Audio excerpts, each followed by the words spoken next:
Hi, good evening. Welcome to a regular meeting of, Welcome to a regular meeting of the East Windsor Regional School District Board of Education. Written advance notice of this meeting was provided at least 48 hours ago. Such notice provided the time, date, and location of this meeting and included the agenda to the extent it was known at that time. Notice of this meeting has been given in accordance with law. Minutes of this meeting are being kept by the board secretary and will be made available promptly to any member of the public requesting them from the board secretary at 25A Leshen Lane, Hightstown, New Jersey. Minutes will be provided at cost and in accordance with board policy. Are there any board members present who believe this meeting to be in violation of the Open Public Meetings Act? There being none, we may proceed. In compliance with the fire code of the state of New Jersey, I call your attention to the emergency exits for this room, which are located on the back and the sides. Please stand for the Pledge of Allegiance.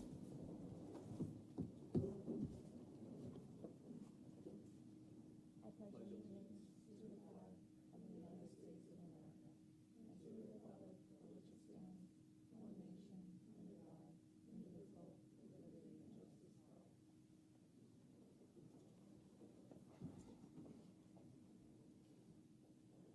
Item C. Having read the materials received, I move the agenda be approved as submitted. Second. Any comments or questions? Poll the board, please. Ms. Drake? Yes. Ms. Lands? Yes. Ms. Murphy? Yes. Mr. Weeks? Yes. Ms. Salter? Yes. Ms. Collier? Yes. Ms. LaRusso? Yes. Item D. Be it resolved that the East Windsor Regional School District may hold 2 closed sessions at this meeting. These closed sessions concern personnel and HIB report of March 25th, 2024. Minutes of these closed sessions will be made available to the public when the need for confidentiality no longer exists. Second. Any questions? Poll the board, please. Ms. Drake? Yes. Ms. Lands? Yes. Ms. Murphy? Yes. Mr. Weeks? Yes. Ms. Salter? Yes. Ms. Collier? Yes. Ms. LaRusso? Yes. Now let's move on to item 2, student representative report. Thank you. Last Thursday, the business department arranged for 5 guest speakers to come and speak to the students in DECA and FBLA, our school's business clubs. The event was very informative as we got to learn about the stories each speaker had of their journey to get where they are now. It demonstrated the unconventional path some of them took and helped students understand that no one path is considered the right one. There were a few fun activities for the students who attended, such as decorating cupcakes with the owner of Anything But Plates and creating t-shirts with the owner of Ether Athletics. It was a wonderful opportunity and we were happy to see how many students participated. We hope it becomes an annual event for future students as well. Our spring sports season is underway, with teams beginning to compete this week. Boys lacrosse had their first scrimmage last Thursday, beating Triton Regional High School with a score of 7-3. The baseball team also played their first 2 scrimmages last week, with more coming this week. As each team begins the competition season, we wish them the best of luck. The robotics team qualified for Lehigh, which is their state-level competition. We had the chance to speak to a few of the students on the team, and they share that they are ranked quite high. The team feels that they have a good chance of qualifying for Worlds in Texas later this year. We admire their hard work all year and hope to see them go very far. The Hightstown Drama Department put on their annual musical production this past weekend, performing 4 incredible shows of SpongeBob the Musical. Between the set design, lighting, music, and acting, the variety of talent in the club was visible on the stage each night. I got to see it on Friday when Mr. Vincent was featured as a pirate, and he did a great job. We would like to recognize the graduating seniors who starred in the performances and thank them for their contributions to HHS drama for the last 4 years. On April 18th from 6 to 8 p.m., Student Council will be hosting an event called Ram of the Year, which is essentially a pageant-style competition where our school seniors will represent different clubs and sports in our school community. They will partake in various rounds in an elimination-style competition, such as a group dance number, talent show, spelling bee, and interview. The winner will be crowned this year's Hightstown Highness with prizes and honor for their club and sport. That concludes our report for tonight. Thank you very much. Thank you so much for your informative report. Does anyone have any questions? Ooh, sorry about that. Okay, then we'll move on to the student achievement update presentation. Okay, so this is going to serve tonight as kind of a mid-year check-in regarding student progress based primarily on district-related assessment data, and will serve as somewhat of a comparison in terms of where students were around this time compared to the growth that we are looking to see at this time of the year. There'll also be some other assessment tools that will be incorporated into the presentation. I'll preface this by saying that it's a lot of information. Sandy Small, our Assistant Superintendent for Curriculum and Assessment, is not going to painstakingly go over every aspect of the data. I'll say to the board, take some time to digest this after today, and we'll obviously maintain this as an old business item for some further discussion.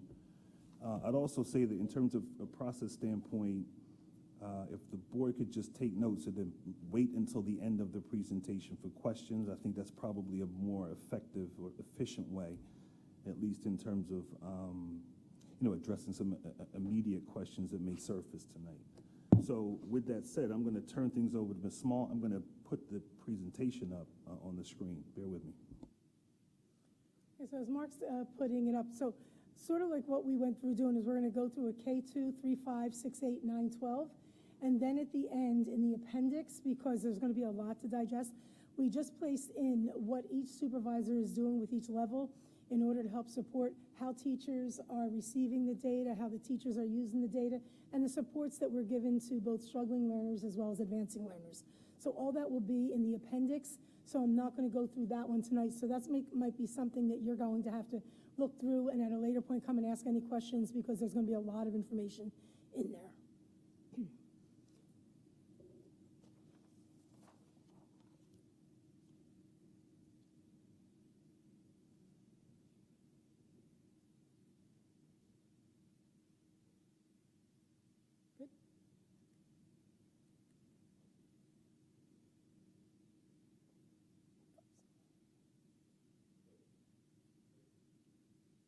Yeah.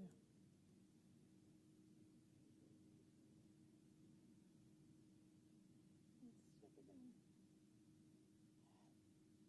I'm probably too far away from you, Mark.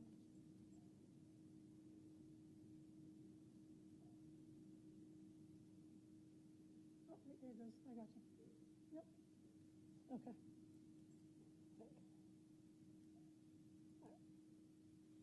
Okay, so we're going to start with grade 1 ELA. And there's a reason for me going back and forth to some of the grade levels, so if you would just bear with me. So the first thing we want to go through starting with is grade 1 ELA.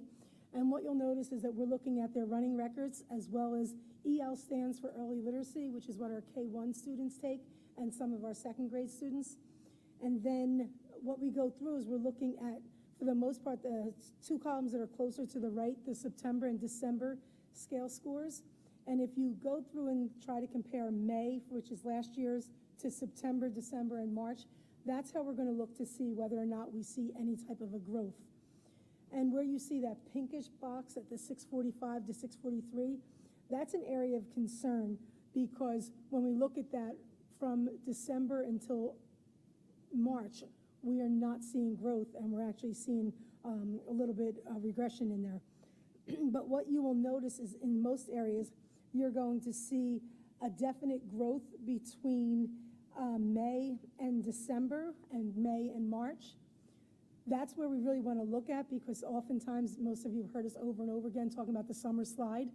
So we sometimes can have a student doing really well in May, fall off in the summer, and then by the end of the following year, have not even gotten to where they were that May before. So we're looking at all aspects of that one. So in this area, you're going to see that all groups are showing growth throughout the year, except the multilingual learners here. And I'm going to give you the reason for that as we keep presenting. As we come in here, when we look at total population, which are all students in the grade level, versus our general education students, special ed students, multilingual learners, and then we have a group that are both special ed as well as multilingual learners.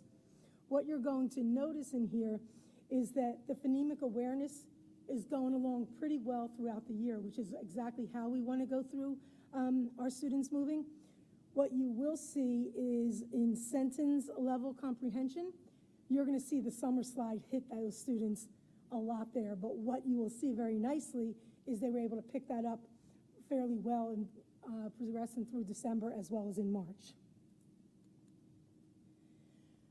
Now we're going to come into our multilingual learners. One of the things that we have been working with our multilingual learners is that we have come to realize that some of the assessments that we're using, i.e. STAR Early Lit and STAR Reading, with our multilingual learners wasn't telling us the whole story.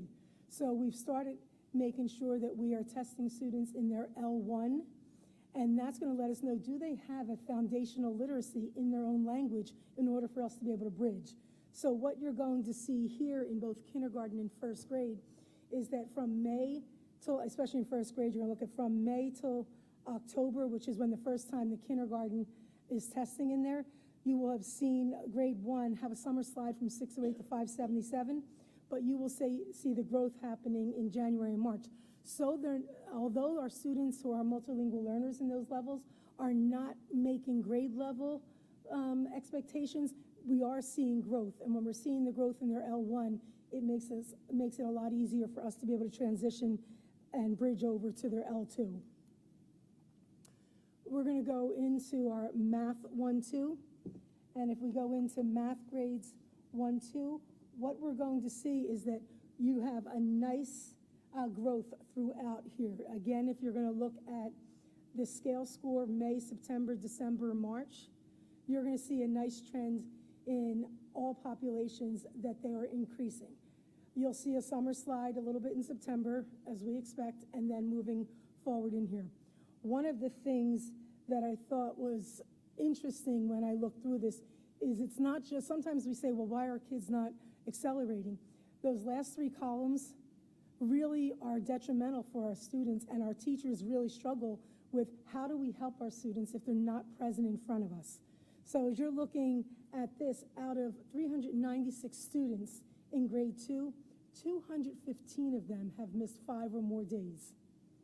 21 of them have missed 19 plus days, and 90 have missed 10 or more days. So as these students are not present in front of us, it makes it really difficult for the teachers to be able to see the growth in them. And that's how you're going to work through. So grade 2, and then you will see grade 1 as well, again, making nice strides of growth in there throughout the year. Grade 2, this is the attendance I just broke off for you, showing you what was what in the last slide. Going into 3-5 ELA, what you're going to be noticing here is that as we continue looking through the data, we see a lot of correlation between the NJSLA and STAR, which is the reason that we started with STAR in this district multiple years ago and why we keep up with this. Because we can predict with 85 to 93% accuracy of where students as a whole, not a one-to-one, are going to be with the state assessments because it's standards-based that we're looking at. So when we look at our ELA scale score, and I have grades 3, 4, and 5, the total as well as broken up into GNR and PLD in here, you will go through and see that when we look at the March scale score, some of these numbers are a little concerning because if we don't have any growth between March and May, when the assessment comes, we might be in a little bit of a quagmire as to students being ready. If you look at grades 4 and grade 5, those numbers are very promising. Grade 3, we have to do a little bit of work, but you'll be able to see some of the work that is trending. As I said to you, it's in the appendix that we're looking through. When I continue on with grades 3, 5, and now I'm going to be looking at the instructional reading level. So, and if there's ever an acronym we're using and you don't know what it is, please just stop, because we just assume sometimes that people know things and there's no reason we assume that. So if we look through the instructional reading level for May to September, December, and to March, what you're going to see is that in some areas we're losing some ground. Again, from May to September, it looks like we're doing fairly well. I'm sorry, from May to December, we are, to September, we're losing ground, which is the summer slide again.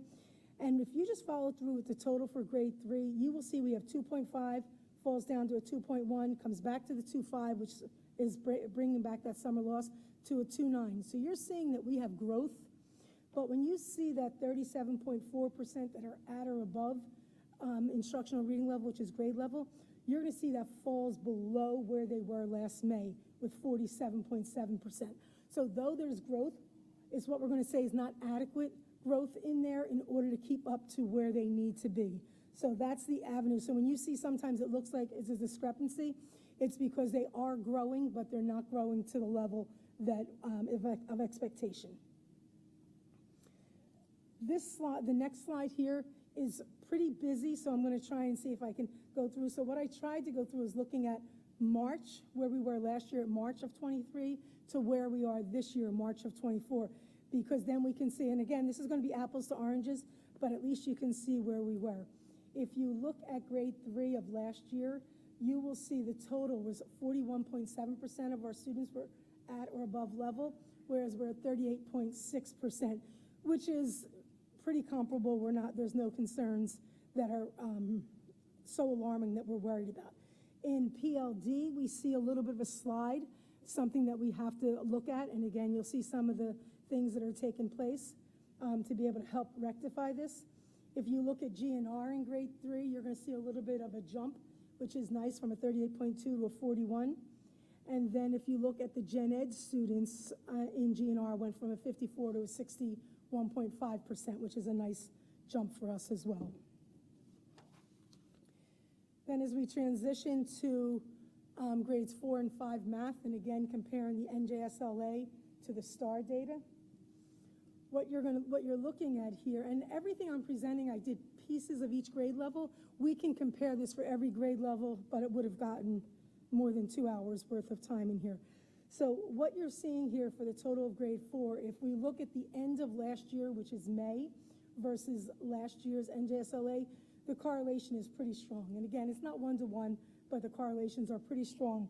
So that's how we know that we're in the same ballpark as to the state versus what our STAR has given us.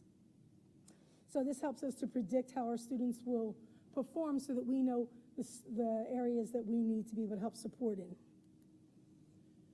Next, we're going to go into grades 3 for math. And when we look through this, again, very similar to what we did with scale score and instructional reading level, you will see the May, September, December, and March data. What you will see in that September column is a couple of those scale scores are in red because there was a drop from May. But then you will see most of the scores are in green when it came to March because there was a nice jump where our students were able to go from a 517 the year before to a 574. So that's showing some good growth in there.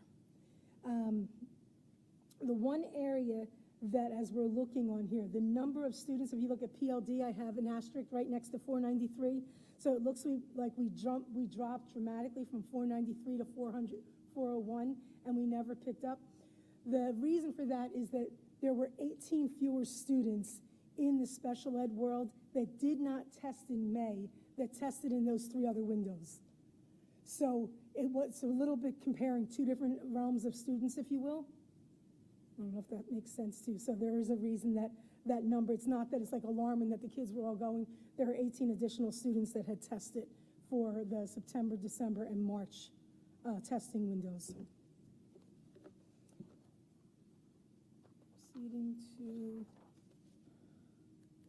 grade 4 math, and in grade 4 math, again, you will see in September, there was a drop-off with the summer slide. And then if you look in March, you will see we caught up in some ways, not everywhere, but in some ways. One of our areas of concern are bilingual 4s not catching up dramatically enough to be able to withstand that summer slide. You will see the GNR for special ed students had a nice leap there, as well as the Gen Ed students, and the PLD students overall had a nice transition up. So they're growing, but they're not, again, reaching that expected growth.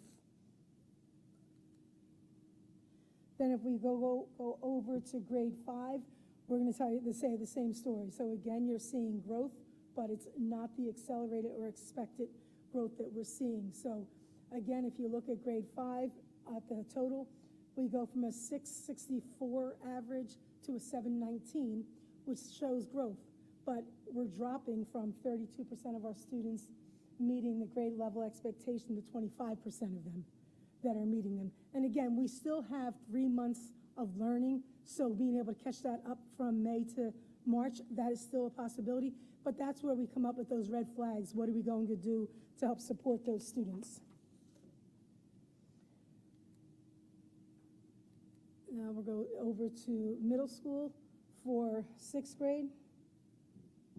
And if we go over to 6th grade for the middle school, again, what we're going to see is that if you look at the average for our scale score from May through January, you will see a nice jump.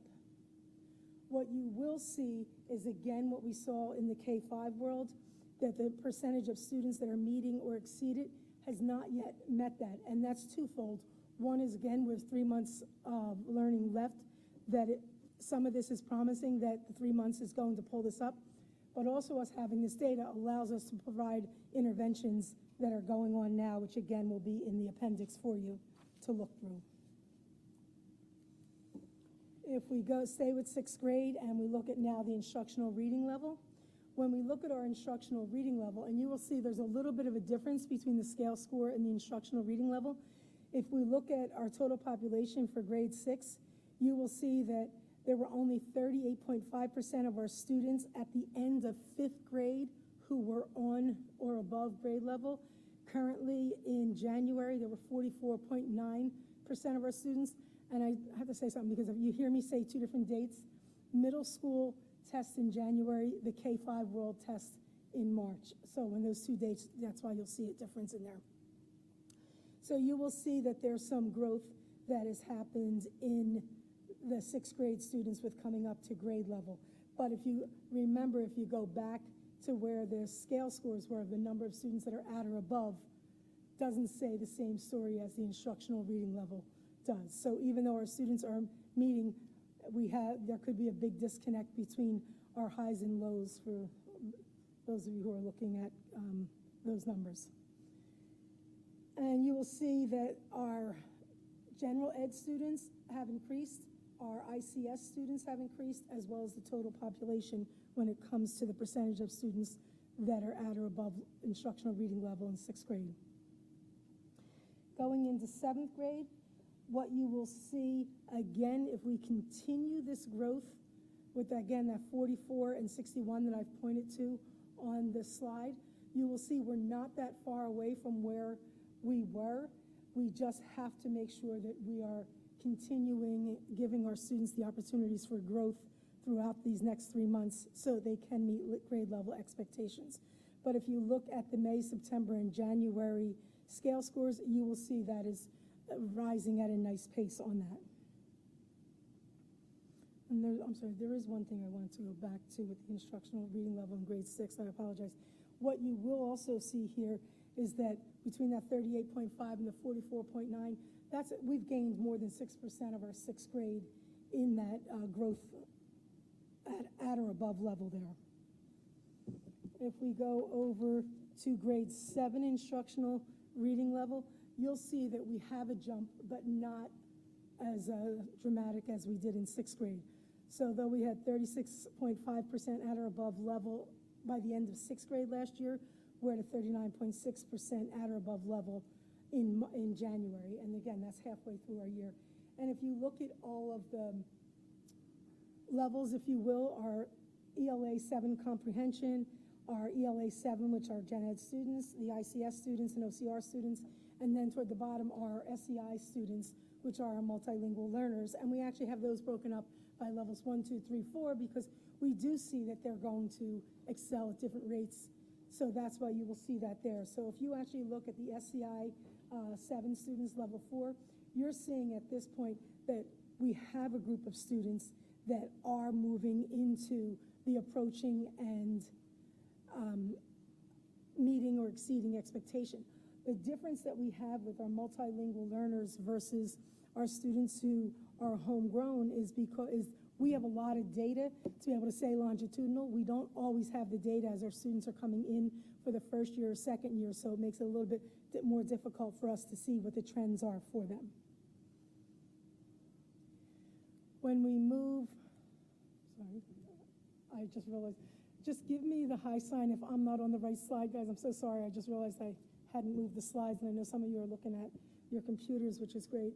If I go to grade 8, again, if you look at the January scale score average, you will see a nice growth in all of them. The only one that I want to bring to your attention is if you look at the SCI level 1 students, between May and September, they had a drop that nobody else did, and they're still trying to recoup that loss, if you will. So they're really right at the same spot in January that they were in May of last year. And again, we're looking at, there's growth, but we're hoping for more accelerated growth there. When we go to our instructional reading level for 8th grade, again, you will see that we went from 31.9% to 33%. And if you look at 6th, 7th, and 8th grade, it looks like we dwindle a little bit. Even though we're growing, we're not growing as quickly as we did in the prior year. What you will see in at the 8th grade advanced, we have 93.6% of our students who are in the humanities in 8th grade are meeting or exceeding expectations in there.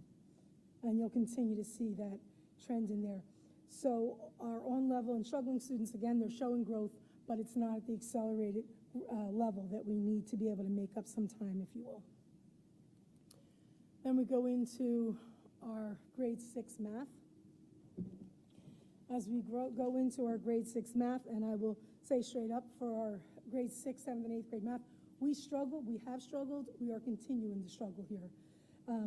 If you go through and you look at STAR scale score in September, you will see most of those scores in red. There was a summer slide, and though we recouped some of that summer slide, we have not recouped near enough to be able to have our students that are on grade level. You will see our pre-algebra students, they have recouped, that's not, but our course 1, our ICS students, we are still having some struggles with getting them the instructional levels that they need to be able to exceed in there. If we go to 7th grade math, you'll see in 7th grade math, we also add the algebra component because we do have algebra in 7th grade. One of the things that I will bring to your attention, we have 67 students. That still is not meeting where we were prior to the pandemic of the number of students that are in the accelerated program. We need to make sure that we're able to bring the students back into this mix because we know as we go into the high school that our levels really do matter for our students advancing. What you will notice on the far right side is that yellowish, tannish box, whatever color you're seeing in it, is that the reason that that is color-coded is that that is the STAR algebra, not the STAR math. So I don't want you to compare that to all of the other data that's there because it will look different in there. But even within that algebra, that's our Delbo accelerated students. If you looked at where they were for 6th grade, almost 93% of them were meeting or exceeding expectations. For the STAR algebra, we're at 75% right now. We have to, again, do what we can to be able to bring these students up before May. And again, we have 3 months, so there's a little bit of an alarm there, but being realistic, we have to make sure that we are realizing we do have 3 months, but we have to do something. It's not just going to happen. And again, you're going to notice there's the direct correlation between STAR and NJSLA, and this is the concerns that are noted for us to be able to do some adjustments within our program.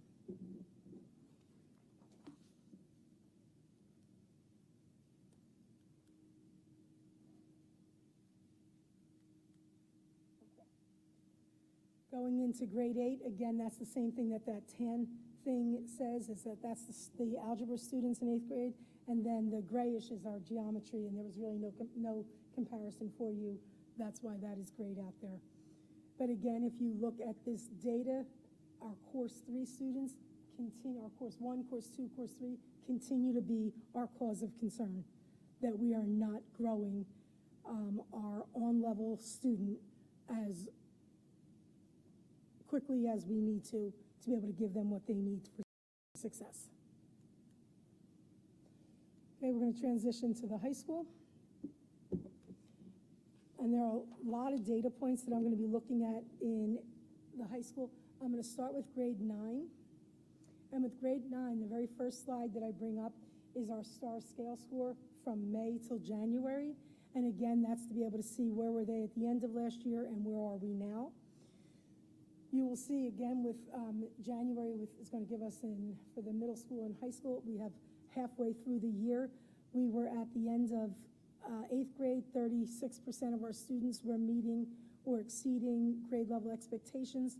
In January, we're at 32%. But be wary that it's 36% were meeting 8th grade expectations. In May, we have 32% that are meeting 9th grade expectations. So they are growing. We still have half a year left. So in May, we'll be able to compare that. What you can see with the gen ed, special ed, multilingual learners, that same situation that we talked about comparing. Then if you go below that red line, you will see the levels that are receiving these scores. So the academic ICS, honors, humanities. And what you will notice is those students in humanities, 100% of them are meeting or exceeding expectation. Honors, we have 81% of those. So we have a little bit of work to do to make sure that that number is higher with our honor students. Our academic, we need to get to do a little bit more work there because our academic level is not typically at a 23%.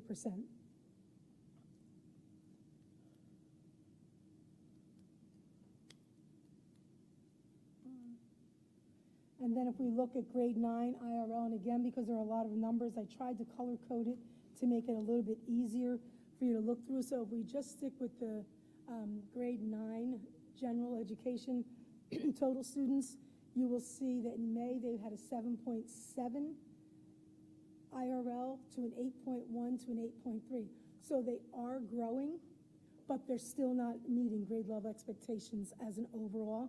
But you will see there was a little less growth in September to January than there should have been. So typically, just I have a little note on the bottom, just so for those of you who want to follow through, the typical growth is 0.1 for each month of instruction.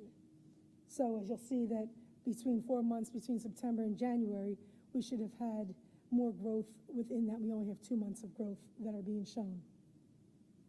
The one positive thing that I will say with this 9th grade group is that we have fewer students that are slumping into that summer slide than we have had in the past. Now I'm going to start with grade 9, and again, the levels of instruction versus the PSAT 9. And for those of you who aren't familiar, all of our 9th graders take the PSAT 9. Our 10th grade and 11th graders take the PSAT. So when you see PSAT 9 and PSAT, it's not missing something. They're two different assessments, but they build on one another. So we're going to, for our purposes, we're going to look at PSAT 9, PSAT, SAT in that order. So if we look at grade 9, our general ed students, you will see that 19 and 510 is that number that we look at to say, they used to have a scale, rolling score to determine where students are meeting or exceeding. We stuck with the 510 that we've been working with. So the 450 to 510 means that that's what the average score is. So that's an okay score. It's not that it's, oh my gosh, our kids aren't there. The 510 is really if we're looking at students getting into a 4-year selective school. So what you're looking at in here, that 19% of our current 9th graders are on track within the PSAT 9. You'll see humanities are at a 70%, honors at a 41%, drops down to academic at a 6.7%. And again, this is really that precursor, so it gives our students the ideas to what it is they're going to be looking at with the PSAT and SAT. And then you look into the special ed and the SEI.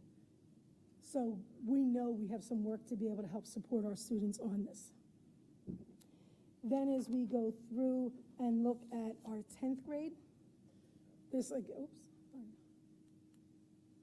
our 10th grade, again, this slide is a little bit busy here, but if you just stick with the English 2 honors, What you will notice is to the left of the blue line, you will see where they are growing with their IRL from a 10.2, 10.3, 10.7. And then if you go into the PSAT 9 versus the PSAT, you will go through and see those honor students started out with 48% of the students were at or above that 510 range when they took the 9th grade PSAT 9, and then they're up to a 59% with the PSAT. And if you work your way all the way through there, you'll see that. What you will look at here is that the honors and humanities students are showing accelerated growth from the PSAT 9 to the PSAT in 10th grade. Our academic and standard level students are showing limited growth, and again, there's some program adjustments that we can be making for that. Then we go into 11th grade, and when we go into our 11th grade PSAT, and our 11th and 12th grade, let me go back, there's 12th graders, we're not gonna have a PSAT 9 because that was during that dreaded COVID that they didn't take that, so we don't have that 9th to be able to look at that. So if we look at our grade 11, and we look at where they were at PSAT 9, PSAT, and SAT, you will see that our honors and our academic students, some are taking the SAT, but they're not quite there because, again, we're in the middle of the year.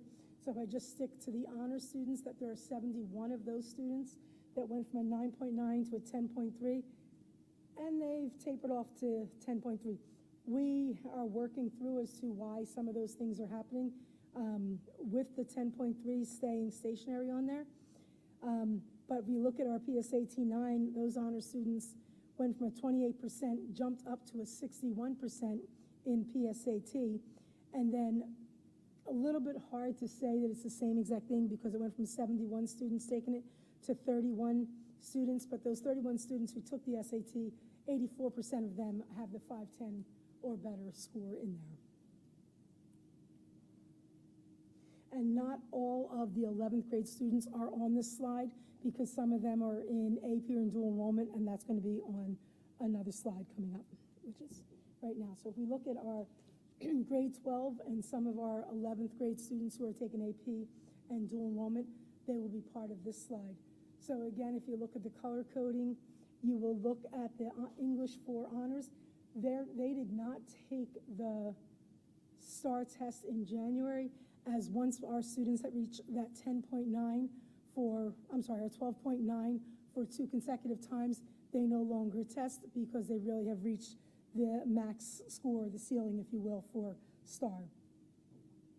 When we go into the PSAT for that group of students, when they took it, again, they don't have a PSAT 9, the PSAT was a 51%, and those students who are taking the SAT, which is the majority of the group that took the PSAT, is at a 71%, getting that 510 or above. And you'd see the same thing with all that. If you look at the AP Lit and Lang as well as dual enrollment, you will see 100% of the students who have taken the SAT are at a 510 or better.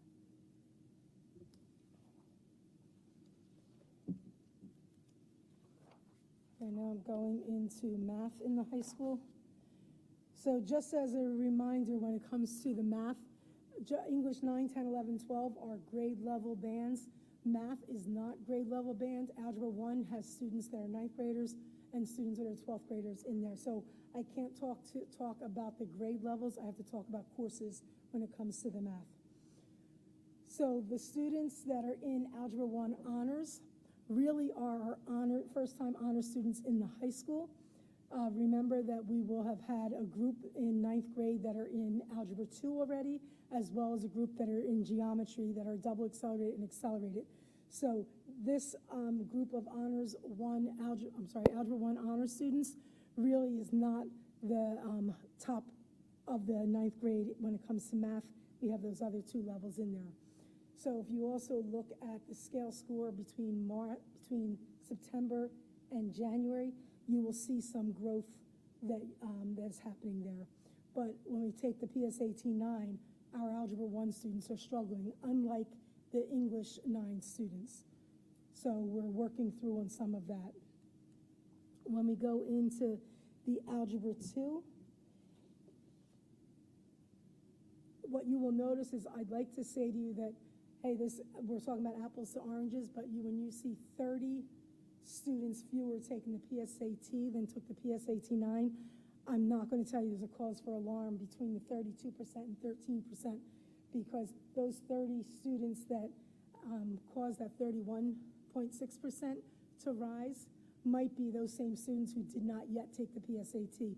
So I'm going to have to wait till the end of the year to say whether that's a cause for an alarm or not, because our students still have at least one more sitting before the end of June to be able to take the, PSAT. They all did not take it in Algebra 2 honors. It's not, I'm thinking SAT, I apologize. Then we have our high school math, and I literally listed this as high school math because it's all the other courses that are not algebra based. So as we look through this and our geometry students, you will see for the difference between the PSAT 9 and PSAT is really negligible. There's not a huge difference between how the students scored in PSAT 9 and PSAT. And then if you go into the pre-calc honors, you'll be able to see from PSAT 9 to PSAT to SAT. That, you can only see that's for the 11th graders, because again, the 12th graders, PSAT 9 was not available for them. So when you look at those really small numbers, that tells you the number of students that we're looking at. One of the things that caused a concern for me on this is that very last row, which says no math. This is the first year I remember that 173, just about 40 to 45% of our seniors did not choose to take a math course. We don't have those numbers that are typically happening.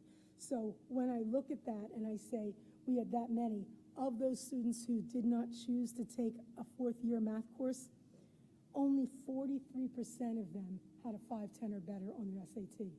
So I really do believe that as we look at the correlation, that is a big correlation for us.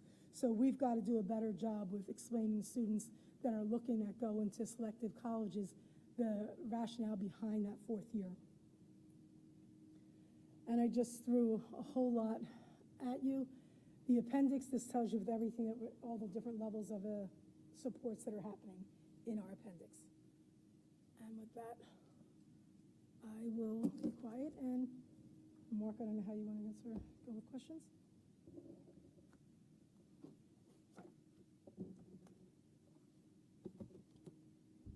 I think for questions, let's just make sure everybody has a chance to ask a question. So maybe ask one question. If you have multiple questions, if you know you're going to have like 10 questions, maybe just ask a couple and then let's move it around just so everybody has a chance to speak, if anyone has any.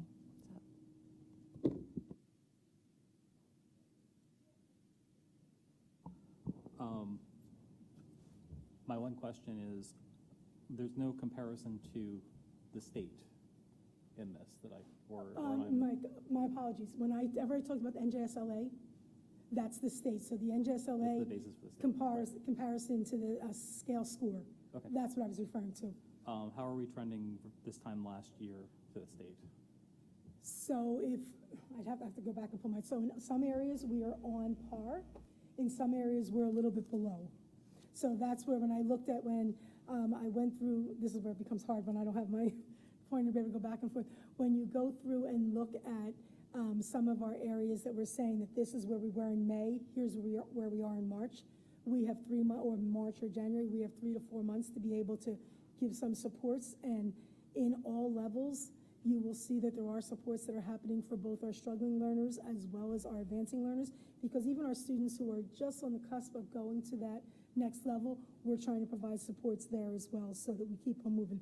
So it depends on the level that we're looking at. In some ways we're trending really nicely. In some ways we have to do some fast maneuvering and some programmatic changes to be able to help support that.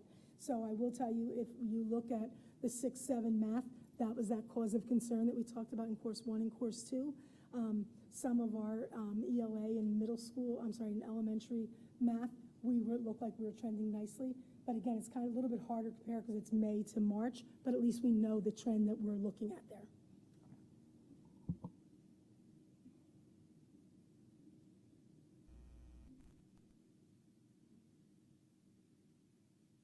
All right, I have a few questions with my first one. For the Math 3 slide and those PLD students, can you extrapolate and give us the data if you were to take those students out who didn't test?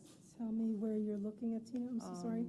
Math 3 slide, grade 3, GNR, PLD, then it says grade 5. It says grade 3 and 5 on there. But it's the 493 students with the asterisk.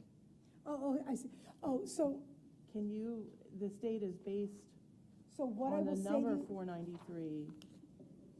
Like, No, can you that show four- us the data if you were to pull So out that those 493 students is actually the scale score of that group of students from the that- previous year? from May. But what that was, it was that same group of students, but students who were in OCR or self-contained might not have taken it in May, Right. but they took it that following year. So there's more students that So took. there are more students in this year than there were the prior year. Okay, I thought So- the students took it in No. May and didn't take it this No, year. good question. So I was gonna ask if you can go back and pull out those students and give us a better number. Yeah, so that's really what it is. So if we had 36 Gotcha. students that took it now, only 18 of them took it in May, which Okay. is why that comparison is really difficult to put in there. But I wanted to put this year all the students that took that test. Okay, I misunderstood. No, it could be just the way I explained it as well. Thank you. Mm-hmm. All right, I'll go on.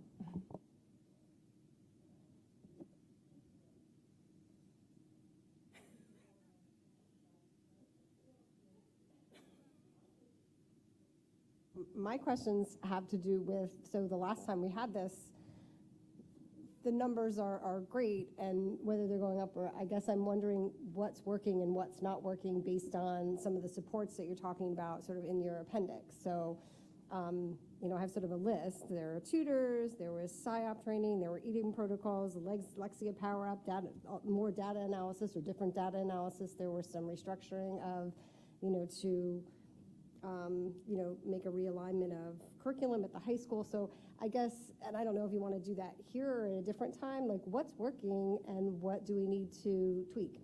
So that's really a loaded question. So there's some things I can answer now, but it's a great question because there's some things that you really want to be able to say, what are we putting our money worth to put in there?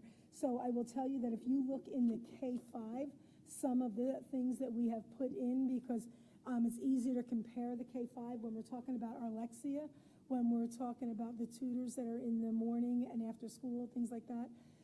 You'll be able to see that where that growth is. If we compare like what happened last year in May to this year, some of those growths are directly related to those supports that we've put in. What you will notice if you, those last, I think it's like 10 or so slides that have supports and that we're doing in each of the areas, the K2, 3, 5, special ed, multilingual learners, you should see some of that. But what I can do for you is I would be able to get like a little document to say, here's some of the things that we're seeing growth in that are outside of what I presented to you today. But that John said, you just give me a little bit of time to get that, but that's a perfect opportunity for us to give that to you. Yeah, I mean, because that's what I usually take away from some of these presentations, which, is what we're going to do to be helpful. And it would be, and I know that we've, again, added some programs and things that students can do, either pushing into the classroom or pulling out of the classroom, like how many people are we grabbing? And I know that for varsity tutors, I know there was a first round of folks who was going to work with a one-on-one tutor, and then a second round of folks, and I'm not sure how many students and who's participating. I apologize. I'm trying to write notes, but I have to make sure I get Mark. So I'm sorry. Oh, you haven't? No, so when I pull my phone out, I'm trying to put notes on myself for me. But if Mark has, it's fine. So I can write it up. No, it's okay. I just can want to send an take email. notes so I'm saying what I'm doing. Okay. So, yeah. Okay. Yes, no, it's a perfect question. Okay. And I can get that for you. Thank you. You're welcome. We could go to Colleen. I'll go last. No, I'll go last.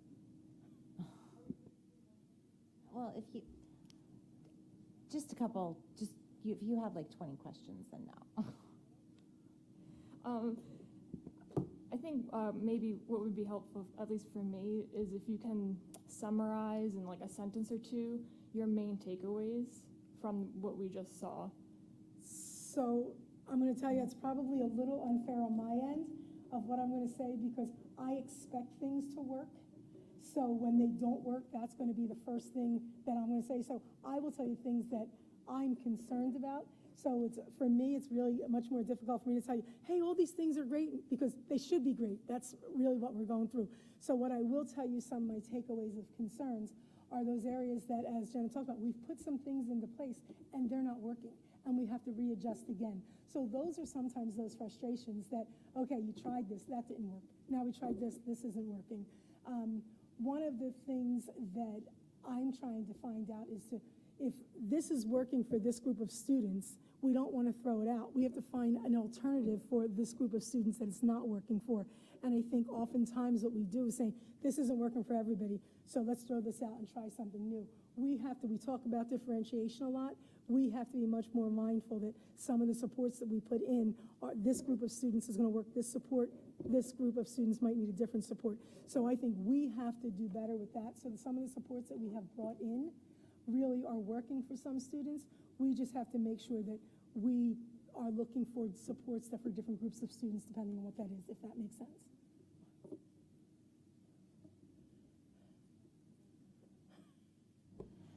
Hi, I wanted to follow up on what Jenna said, because I know we only started the varsity tutors really in January.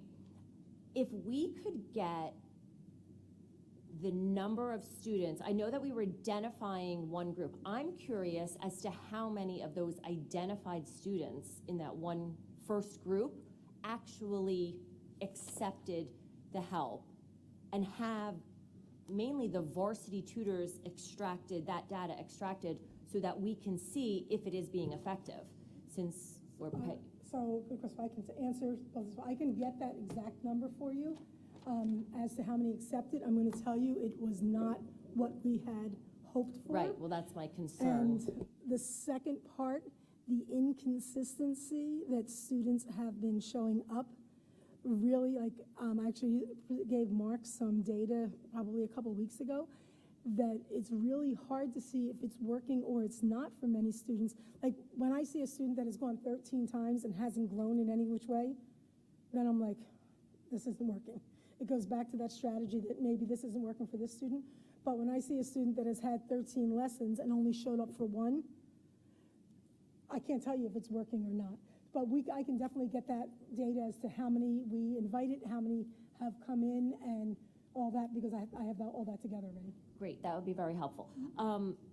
I also think this presentation would be helpful again in about June or July, after this 6-month period has happened, because I feel like just doing this almost once a year,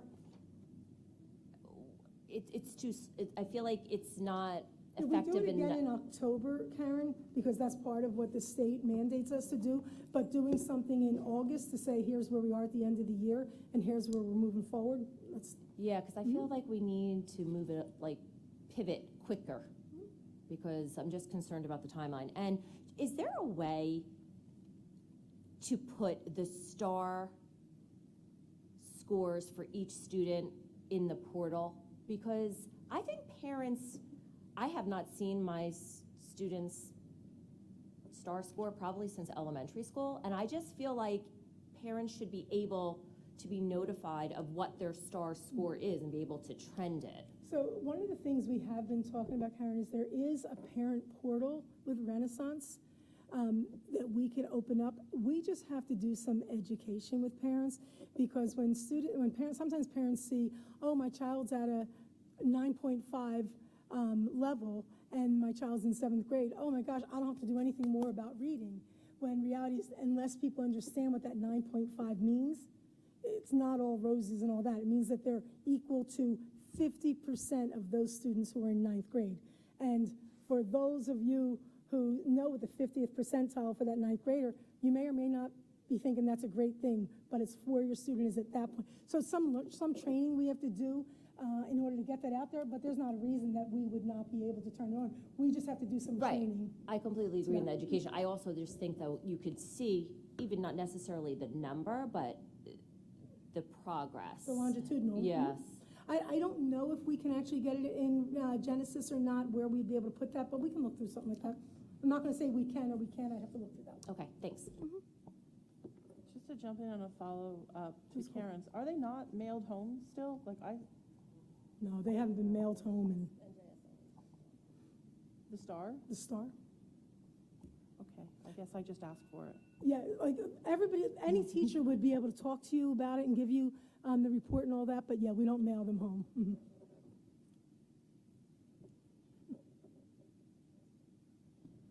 Hi. Is there a way we can get what I know you said for the IRL, it's 0.1 a month, but looking at the data, it's hard for me to tell, like, the growth. Is it accelerated? How far accelerated? How far below? Like, what we're expecting to see the growth for each of them? And even what is the level for meets below or above? Okay, so one of the things that Renaissance has done is to be able to, through not just East Windsor, for all the students in New Jersey who take this, they're able to correlate, and then our data manager, as well as myself, we go through and make sure that correlation is still intact, and we've been doing this for years to go through that. But one of the things that I can't say to you is that the expected growth, everything depends on where a student's starting point is. So a student who starts at 100 I'm going to make this number up for you, the expected growth might be something like 5.7 scale score points per week for the remainder of that year. Someone who starts at an 800 may have an expected growth of 0.2 scale score points per week for that duration. So unless there's a white pages, unless you look through that and it's each individual, we have to look at it as a whole rather than as individuals. So I can't say to you, oh, this group of students are expected to grow this much in there. What I compare with are those students who, let's say 800 is that magic number, if you will, that is when they're meeting or exceeding expectations, which means for the average student who gets an 800, they are going to be meeting or exceeding expectation on the NJSLA. That's the kind of scale score we use, but it's not, the expected growth is a little bit different based on where each student's starting point is, if that makes sense to you. So we're looking at the growth as to how many maintain meeting, or if that's Correct. grow or not. So when I go through that, that's exactly what I'm looking at, is the number of students that are currently on target to meet that NJSLA. So then, is there a way we can have, like, I'm just looking, total population grade 7, the STAR math in September, the average was 720. Like, I don't know what the 720 means. I'm assuming it's 7th grade something, or it's not. So so I have no, like, can we have an understanding of, like, what that is? This is where it becomes, because it's different for, the 720 is what the average score is for those students that are in which the 720 is where, please help me, just tell me. Slide 23. And which love group are we talking? First, it's just the first row. You're I just talking picked about a the number. math September, okay. Yeah. So what we're looking at there, what I want you to look through at that point, because that 720 in isolation means absolutely nothing. So what So then I the look, 860 for algebra. right, is- so even if you just stay with that 720 for a minute, so if you look at the May is a 756.7, stay on that same line of the total pop, so then the 720 to 740. So what I'm telling you by that 756 to 720, it was a summer slide, but then when we get to the 740, that's still not reaching where they were the prior May. So Right, so 56% are below, but, I mean, are we below, like, they're scoring at 300 and we have a lot to catch up? Like, I don't know what that 740, okay, so there are two different things. So that 740 is telling me it's in red.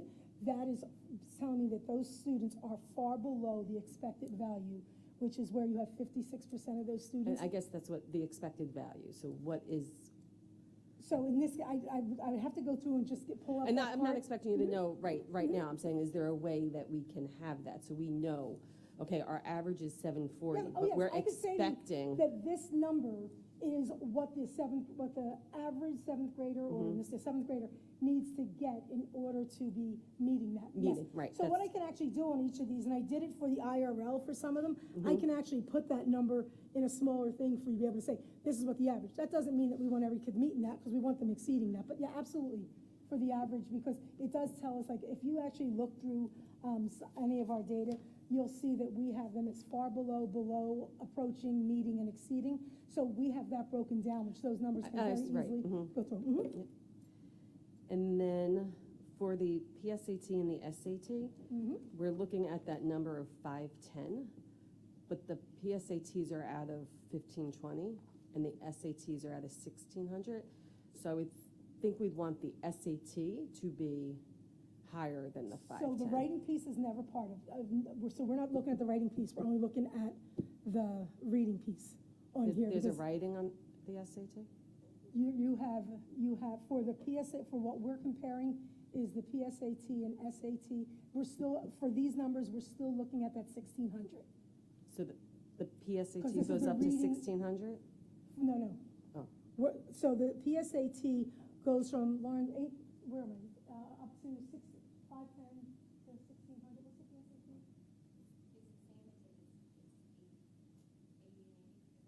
Yeah, no, the PSAT is. The highest you can get on the 1600. What's the number? PSAT. Do you remember? 1520. It's the low to the It's low, yeah. 1520. Yeah, as I Yeah. said, the PSAT 9 is a little bit different than the PSAT, so yeah. Right, I'm just looking at the PSAT. Yeah, so we compare that with the SAT data, so that, because if I did the PSAT out of that 1520 versus the SAT that's out of the. 1600. Right, so we're looking here, the 510 is what the College Board tells us. And again, this is a rolling number, because it could be anywhere from a 490 to a 520, which is what they're gonna say is meeting or exceeding. So the College Board is saying that the SAT is meeting if you get a 510? So to make our lives easier, I stuck with the 510. This year, it might be 510. Next sitting, it might be at a 490. So we keep. But they're the same for the, I just don't understand, like, because I'm looking at this and our English for honors, grade 12, SAT, 71% scored greater than 510, which I would hope if they honors, because that would mean if they scored the same in math, and I don't know what it was, that's only a 1020. So I'm thinking the 510 is too low to be comparing to the 510 on the PSAT. Well, right, like I say, I can go back and double check that, but that's right now what they're giving us as that break point. But as I said, like that, there's that difference between a 490 and a 520 that we've been working through, but I can go back and double check. And I think it's not the 490 and the 520, like I'm not questioning the 510, I'm questioning that it's the same numbers between the PSAT and the SAT when they're different.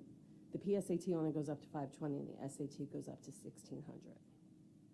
So 1520 and the SAT goes up to 1600. So I would think, look, we'd want the SAT, we want to look at a higher than a 510 to think that we're exceeding or meeting the expectations. So we can go back, I can go back and look through that, but that's the numbers that we have at this point, and that's what we're comparing, just so that we're able to compare year over year, but we can check that, that's not an issue. And then just as others have said, I think it would be really helpful to understand, we made this change, it didn't work, we're adjusting here, because this presentation is showing that our NJSLA, which is just in 2 months, with a break in between, is going to not be good again.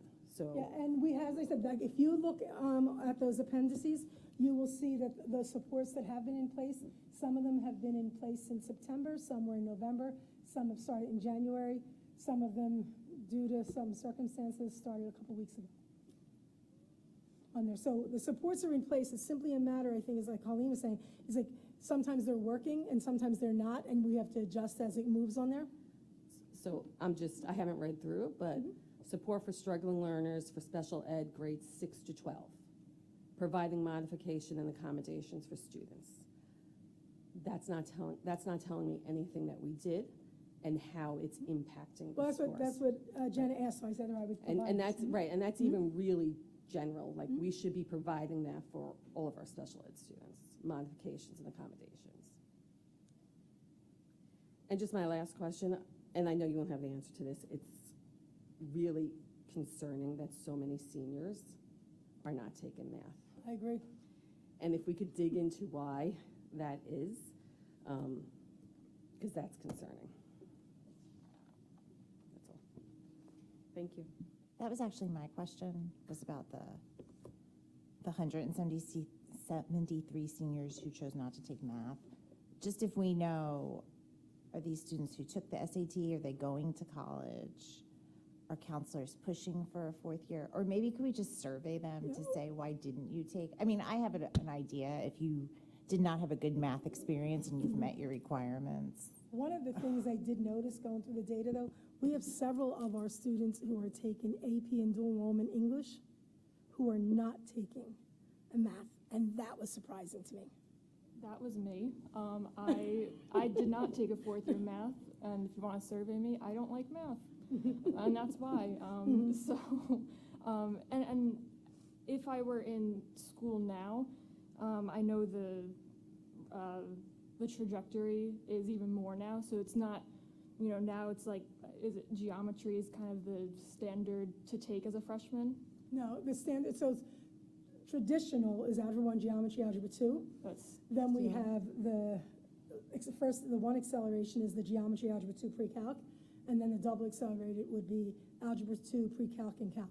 So I think more students are doing, like when I was there, it was more students were starting with Algebra 1. If I weren't starting with Algebra 1, I would be so scared to take calculus as my fourth year. I wouldn't do it. So I didn't even take pre-calc as my fourth year. So I think math is scary, especially calculus, the sound of it.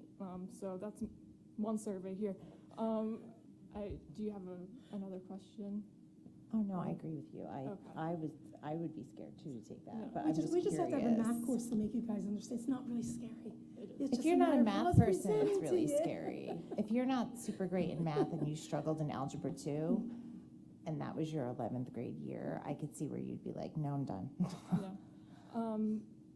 And then the question I have is, how do all this data that we just saw, how does it correlate to report cards or whatever else allows a student to get promoted? Because to me, if they're not meeting their grade level expectations, why are so many students getting promoted each year? So we have done a much better job making sure that correlation is there. If you remember, Mark, is it 3 years ago that we changed it? Is it? That when we changed the grading profile to make sure that our teachers were pretty much online, I will tell you that it's not with fidelity that it's happening. So as administrators are looking at grade books, they're like, hey, wait a minute, yours is following the profile, yours isn't, and we have to sometimes go in and retrain. So I'd love to say to you, hey, that's working 100%, we're 100% on target. We are much more aligned than we had been.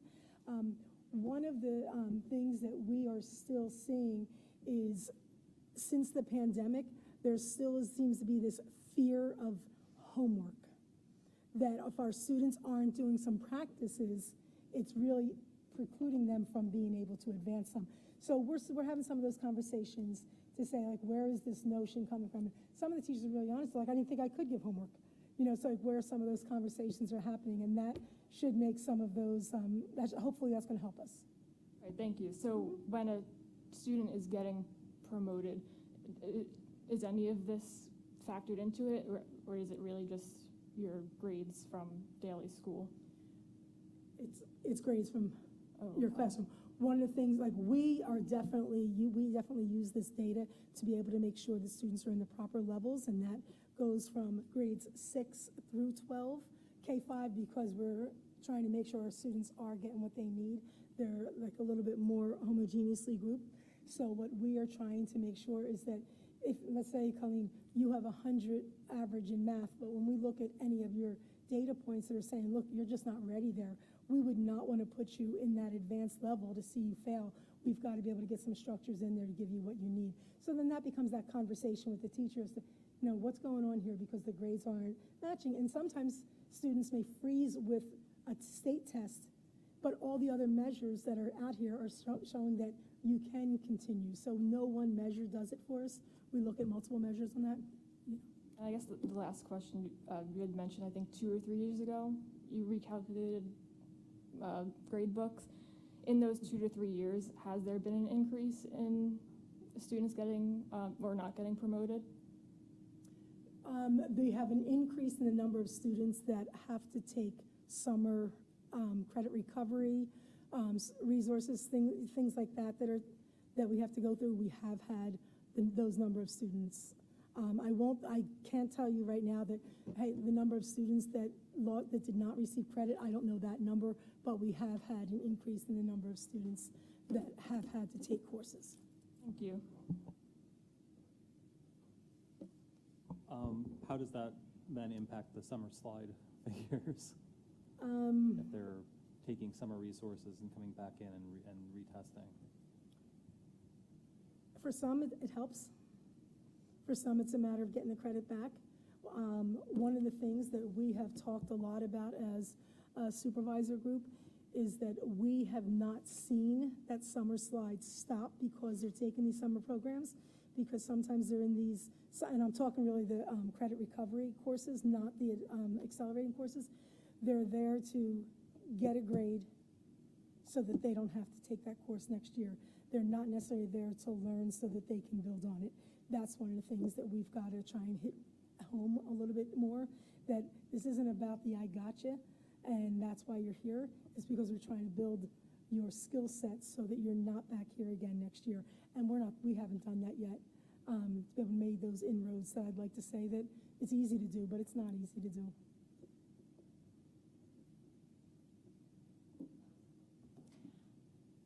I just have a quick question.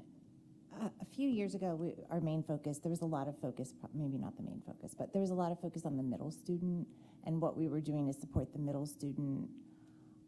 Are we still, is that with the pandemic and everything, is that something that we're still focusing on and seeing, just looking at some of these, for example, and tell me if I'm reading the slide wrong. Like on slide 28, it's saying that there's, for English 2 academic, there's 188 students, but for English 2 honors, there's only 89. Just using numbers like that, and maybe I'm reading the slide wrong, but that's a big discrepancy between like the honors and the regular. Are we pushing or like? So if you put the honors and humanities together, Oh, so if you add so that. it still is this discrepancy, but it's not as huge. So there still is. So one of the things that we have tried to do, because for years we kept on talking about that middle of the road student, long level student, and all that, and we forgot about the two extremes. One of the things that we really try to do is to say that we have those struggling learners, we have our on-level learners, and we have our advancing students. And we need to provide supports in all 3 levels, and those supports do look different. Like, how do we get the students to maintain and then want to do better? And then how do we get those students who are advancing not to get bored, to be able to keep reaching? And how do we approach those struggling learners to be able to get them to the next level? One of the things that I can tell you that has been working over the years is that we have really strived to make sure that our standard level in the high school doesn't become that place that students live once they're in there in 9th grade, that they live there for their 4 years. And I'm going to make these numbers up, but I'm going to tell you I'm not too far off. We may have 100 students start in English 9 standard, but by senior year, we have a small class of 1 class of standard English 4. So we have done a really good job with moving those students out of standard level into the college prep classes. So if we start with 100, we have fewer than 20 that are in for the most part. It fluctuates year after year. But that's one area where I can tell you that has been working, so that students that are struggling, and they really still would be that middle student, we're just giving them the skills that they need. Sometimes the academic, and our teachers will tell us that the academic level is probably the most difficult level to teach, because you have those students that don't quite make honors or don't want to go to honors because they don't want to do that level of work. And then you have those students who just miss getting those extra supports in standard. So the gamut is really, really wide there. So sometimes it's much more difficult to teach that class because you do have to do a variety of strategies. Whereas if you're in honors, you might have to differentiate, but not to the level and the extent. And the same thing if you have standard level, you're going to have to differentiate, but not to the extent that you do in that academic. So that is still a work in progress, but it's not the forgotten middle, if you will. Okay, thank you. Does anyone else have any questions? I just have a request, unless you can answer it tonight, but otherwise a request to go with Jenna's information. You know, we hear about the varsity tutors and other programs year to year that are implemented, but you know, we've been on the board, some of us, for several years, and each presentation kind of hear, you know, more negative stuff about data more than everything's going up and it's great. So I'm wondering what macro level changes might happen or have happened in an approach to, I don't know, anything, education or anything that, rather than year-to-year changes. I don't know if I'm asking the right question, but. Yeah, I think I know what you mean, Colleen. So one of the things that we try to do is that as we see what's working or not working throughout the year, we try to start saying, what is our focus for the following year is what we talk about our essential PDs.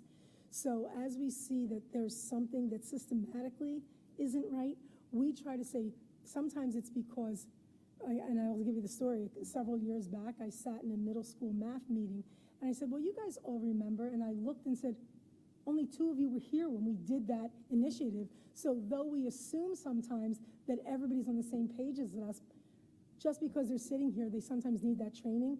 And I think sometimes that's where we sometimes miss that boat.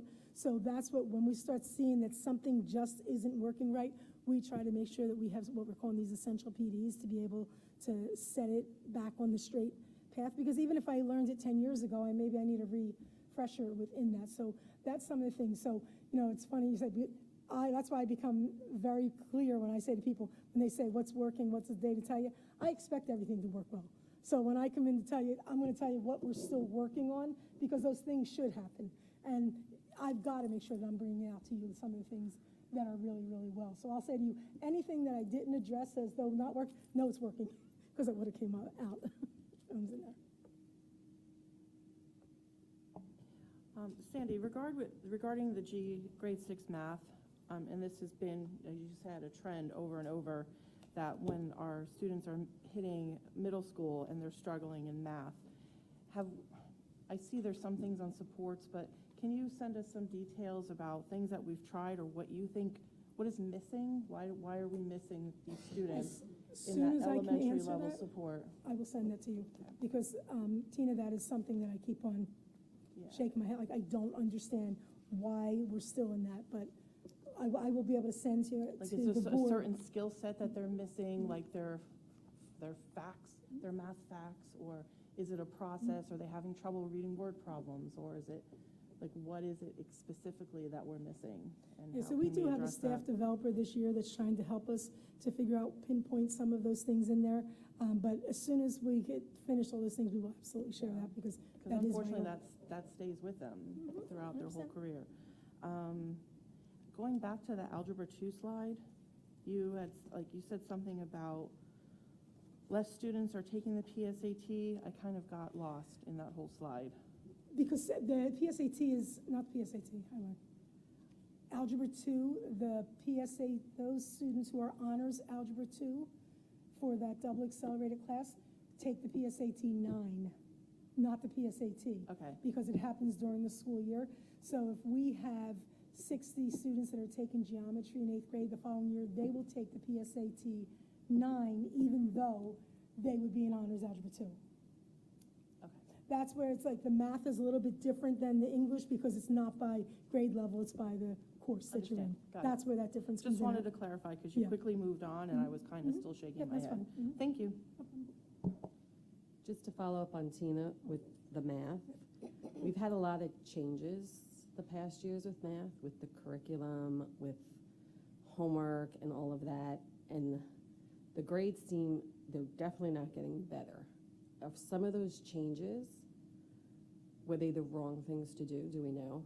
I'm not sure what, you have to be more specific. I'm not sure what you're asking me. So we have a brand new math curriculum, right? Our textbook, we have a, what is it? It's no longer Go Math, it's, I can't remember the name of it. We have Sabas now. Sabas, right. So is there something in that switch that's not working? It's not So, helping our students? And then there has been the whole switch, and I know from my daughter and from others, that the math homework is no longer counted, and I know that's part of the portal thing, and the teachers are giving the same exams, and there's no longer study guides being given out. Are all of those things not progressed? They're actually hindering the students? So and not, study guides are a teacher's prerogative. There's nothing that says this teacher can't give them. So that is nothing there. Homework, there is nothing that says teachers can't give homework. The grading of homework, we did try to curtail so that there's not one grade book, and that's where the equalization of grade books is that if you're in your, so if a student is in your class versus my class, 50% of your grade is homework and only 10% of my grade. So our grades don't mean the same thing any longer. So that was where that grade book came in at. But as far as the study guide, nothing has come about with that. Homework, given homework, I mean, we all know for math and for reading. Reading can be homework, math, doing practice is homework. None of that is there. Well, As far as the Savas that you're referring to, Savas at the time that we purchased that was the only math textbook that was aligned to the new standards. Hold on, standards are changing again this year. So I can't say to you that Savas is the problem or the solution. We need to get the stabilization as to some of the standards that are in there. I believe many of our teachers don't care for Savas, but we could not stay with Big Idea because it didn't address the state standards. I know they have been lobbying to get a new textbook. I think we have to make sure that we are training in what the standards are to make sure that we are building student standards up. Because again, those textbooks that we purchase are resources. They're not our curriculum, they are a resource. And sometimes we forget that we have the curriculum to be able to help support the learning. So that's in isolation of whatever textbook. But I'm not going to tell you Savas is the greatest thing since sliced bread or the worst thing. We don't have enough data on that one. Yeah. and I would just dig a little deeper into the study guides and the homework, and because from what I'm hearing, the teachers are saying that and not grading the homework and no longer giving study guides. So I will tell you right here out, no one has ever told them they can't do a study guide. Their perception may be that they And can't. that's right. It has never been stated they can't give a study guide. And that's in all that. I'm saying. Maybe we should reinforce that study guides may be helpful for the students. And again, depends on the contest it. level. Some teachers are gonna be, hey, if it's an honors class, I might not be so inclined. To a standard level, I will.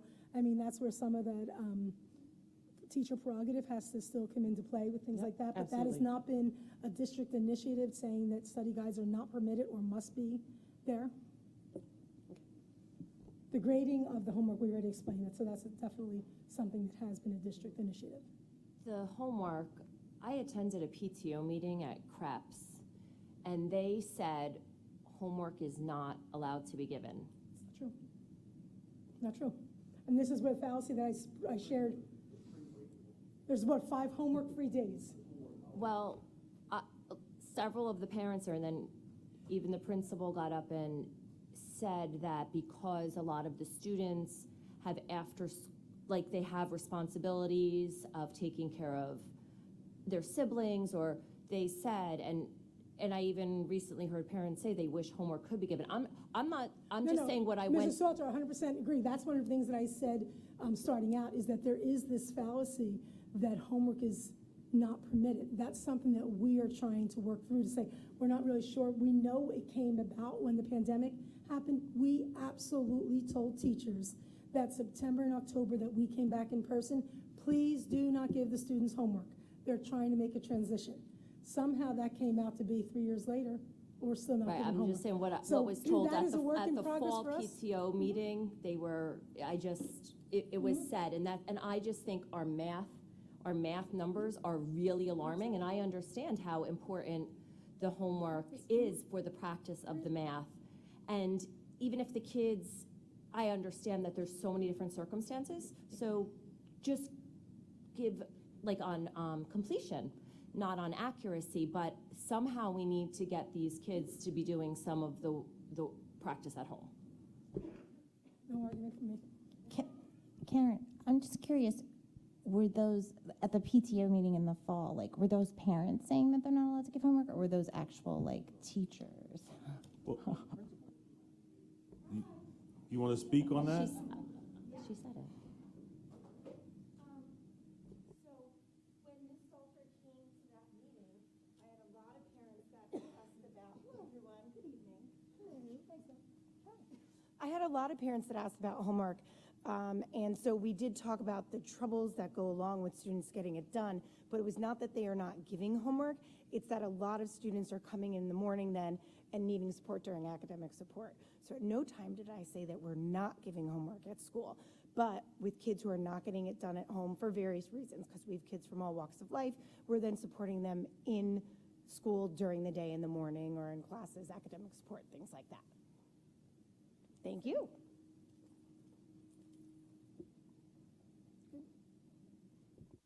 Are there any other questions from any board members?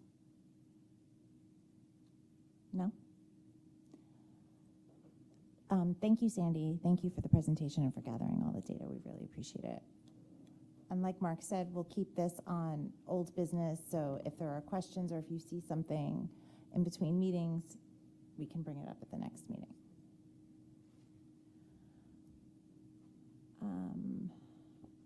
Moving on, item 4, superintendent report.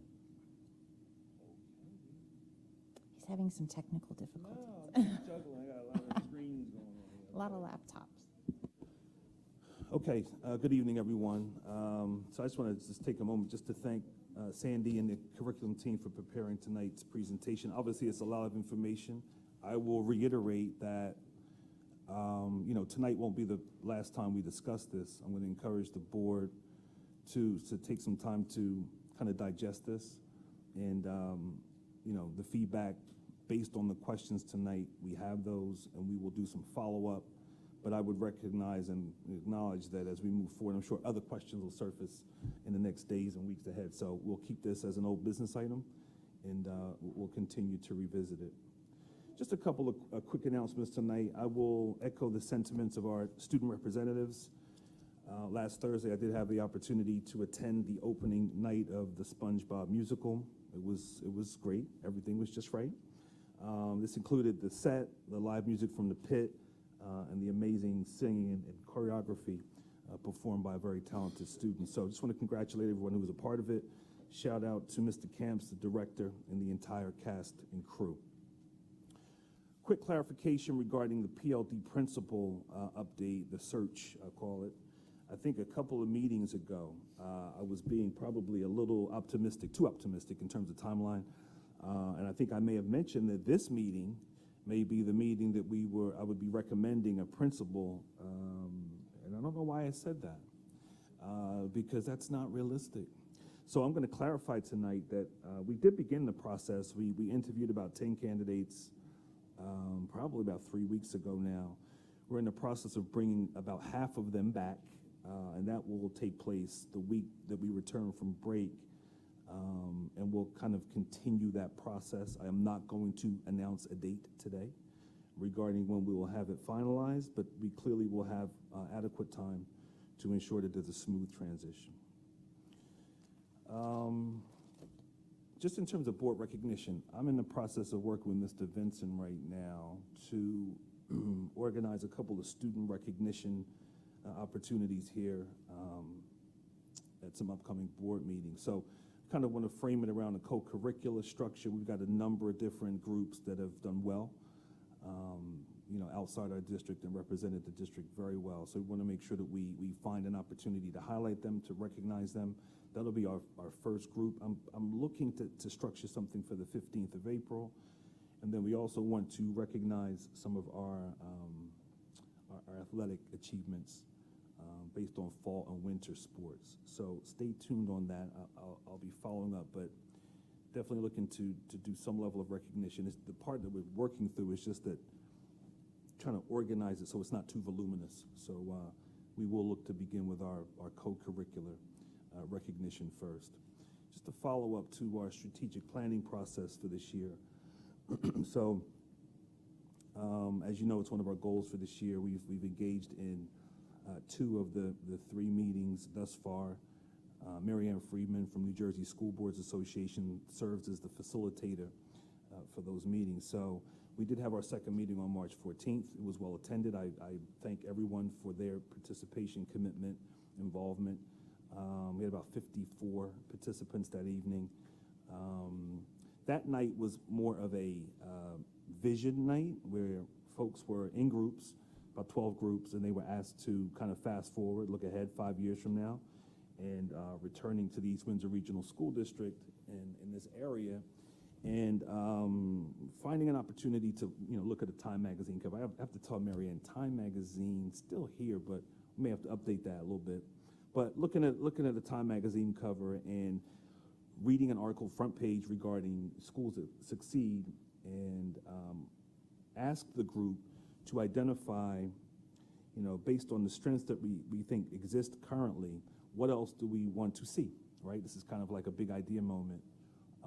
So good feedback, a lot of large Post-it notes spread around the room. Obviously within groups, folks were looking to identify consensus. I thought the feedback was really honest and authentic. From that, we then had to identify some common themes, which can be tricky to do, but I thought the group did a great job with that. So we did identify some emerging goal areas that we're going to follow up with at our third meeting. Those goal areas were student-centered learning, staffing or personnel, community engagement, facilities and finance, and culture and climate. So our third meeting is scheduled to take place on Wednesday, April 17th at 6 p.m. right here. During this meeting, participants will review the outcomes from meetings 1 and 2 and develop broad goal statements, objectives, and strategies for those goal areas that I just shared. So those planning goals will guide the board and the district, and as we look to kind of solidify them, as I shared before, the intent is for them to kind of live, I'd like to say 5 years, but 3 to 5 years out as we begin to kind of map out where we're going. So looking forward to the meeting on April 17th. Anyone who's listening, watching right now, if you have not had the opportunity to attend one of the meetings, I would strongly encourage you to do so. We had a number of our staff members serving as translators that night, so we welcome all members of the community to come and participate. I know sometimes when you feel like there were 3 meetings, I missed the first 2, the feeling may be, why would I come? But no, you only need to come to 1 meeting, to be quite honest with you, for us to get some feedback. If you can come to more than that, awesome. But I would say if you haven't attended yet, I strongly encourage you to try to make it on April 17th. I'm a little apprehensive to say this last one tonight, but I'll conclude with just, we're approaching spring break, which is hard to kind of believe because it seems like the school year is rapidly moving. But we've had 3 homework holidays this year, and the reason that homework holidays are in place is so therefore we can have some consistency in terms of when we are assigning homework. So this is a homework holiday for spring break, so there won't be any assignments or long-term projects or tests or quizzes when students return to school on April 8th, okay? So with that said, I just wish everyone a very safe and enjoyable spring break. Hopefully the weather gets warmer for us, and I'm looking forward to the kind of last portion of the school year. And with that, it concludes my report. Thank you. Thank you, Mark. Does anyone have any questions? If there's none, then we'll move on. First opportunity for board member comments. Are there any members that wish to speak? Mike? Oh, sure. This might qualify as a question, but would be a comment too.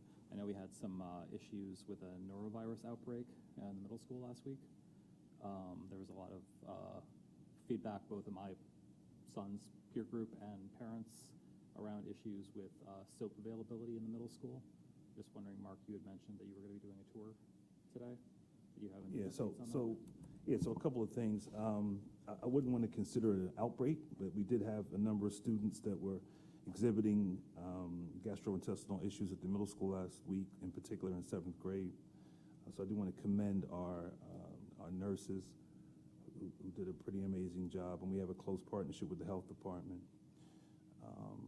I did share with the board that it was presented to me on Thursday that there was an issue regarding soap, which we don't have a soap shortage.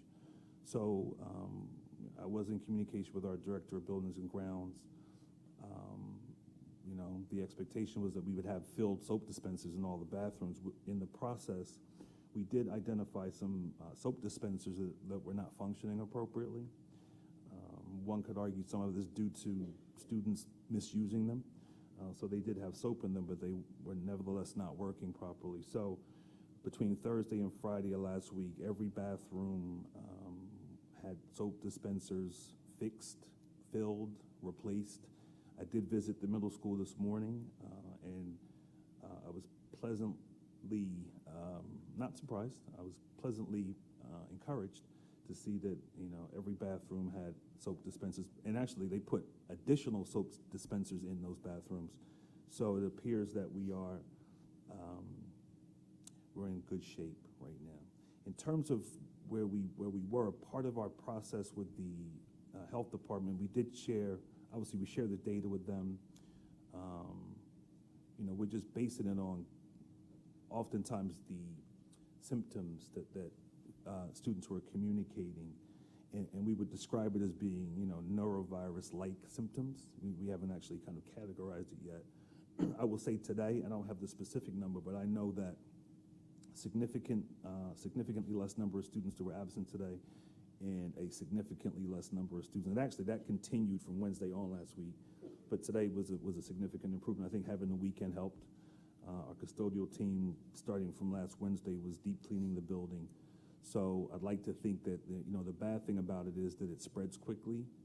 The good thing about it is that it goes relatively quickly as well. So I'd like to think that we're on the downward downside of the hill, as it were, in terms of dealing with that. But yeah, that kind of jumped pretty quickly. So I believe that we're in a place where we're going to look behind us with that. Okay. I just have a quick follow-up about the soap. Sure. I've also heard from a few students that there was a soap issue at the high school. Is that resolved? I heard that there was no soap dispensers, that there was no soap. When have I heard it? Did you hear this today?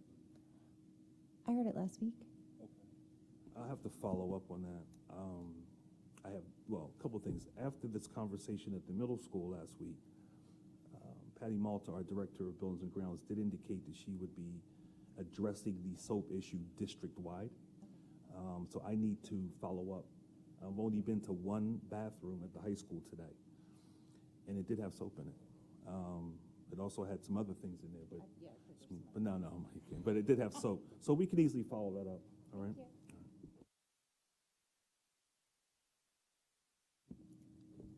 I had a question. It was following up on Colleen's last week about the equity audit. I know that I went back, and I know that we had the presentation in the fall, but did we ever get a follow-up on a plan of how we were leveraging that data? Because I just remember the presentation in the auditorium. I didn't know if that's what you meant, Colleen, because I don't remember ever discussing a plan or how we leveraged it. So a couple of things. One, there was a report that I shared with the board. There was a comprehensive report. I don't know if you got that. You may not have been on the board at the time, so I can follow that up and get that to you. So if you recall, there were 5 domains based on that report: structure, systems, resources, culture and community, equity in the educator workforce, professional learning and personal growth, and curriculum, instruction, and learning. So the way that the report was structured, right, it was based on findings and recommendations. So, and each of those findings and recommendations were housed within those 5 domains. So what we're in the process of currently doing is, one, capturing some of the immediate recommendations, one being establish a district equity team. So we did that. We actually rolled out the data, the presentation to each of the schools via central office professional development meetings, actually, which occurred like the past 2 weeks. We actually met to debrief that. I think that was on Thursday of last week. So there's a scheduled district equity team meeting, I think on April 23rd. And then what we're looking to do with that is I look at those 5 domains and then determine within those domains, you know, where do we believe there's evidence of progress or evidence of something being established within the district, and then looking at the recommended next steps. And they're just recommendations. It doesn't mean that we have to dive into them, but it's almost like taking stock to say, where are we within each of these areas? What are some things that we believe are solidified and established? And what are some meaningful next steps that we can identify in each of those domains? And that'll be the work. I'll be sharing that with the board before this year in terms of like where we're going in each of those areas, and really kind of presenting in such a way where it's like, here's where we are in this domain, here's where we need to go, and here's what that will look like. So I will get you the comprehensive report, but you know what? I believe I shared it with the board. I'd probably just share it with the board again. It's been a little while since I shared that. November 19th. You got it? Well, thank you, Colleen. So I will reshare that.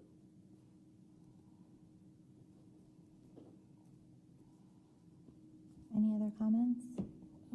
A few meetings ago, I had brought up chronic absenteeism rates after just seeing an article about it in the School Board Association's magazine. So thank you, Mr. Daniels, for sending that. He sent it to us in an email a couple weeks ago, just the chronic absenteeism rates for this school year so far.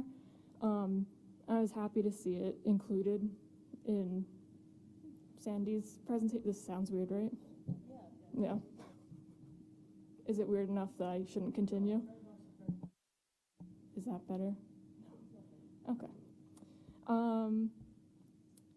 I was happy to see it included in the presentation. I think those numbers were actually worse than the ones that were emailed to us. It looked like 31% of the first graders had chronic absenteeism last year and 23% of second grade.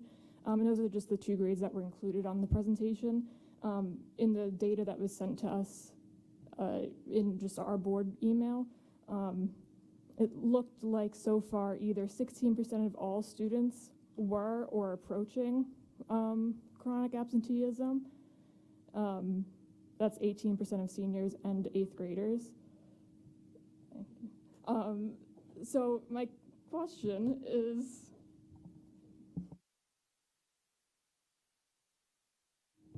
better? Yeah.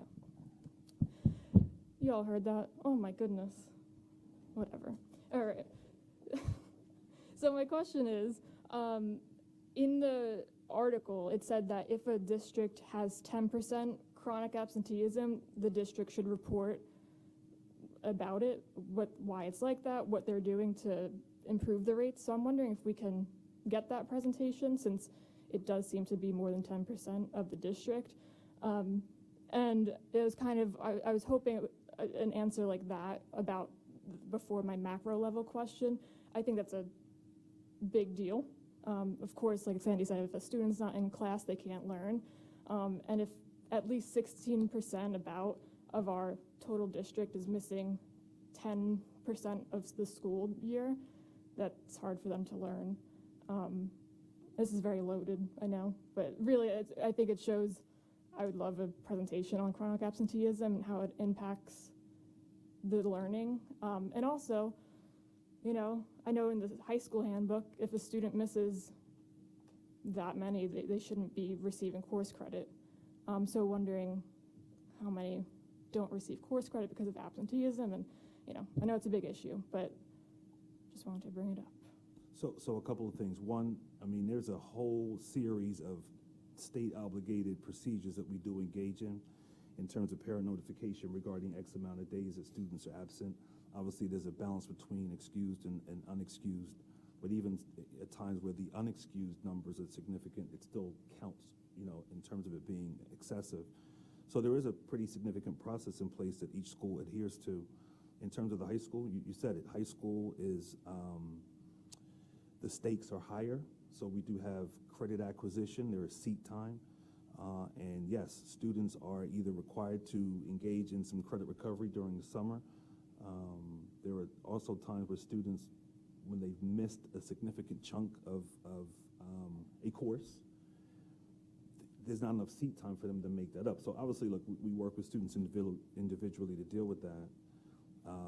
So I'd say that I'm not going to say it's less of an issue at the high school, because actually I think, students are kind of preparing themselves for post-secondary opportunities. But in terms of a structure, the high school is just a little clearer because you need to acquire those credits in order for you to move forward, and it's just cut and dry to a certain extent. So I can definitely provide some follow-up.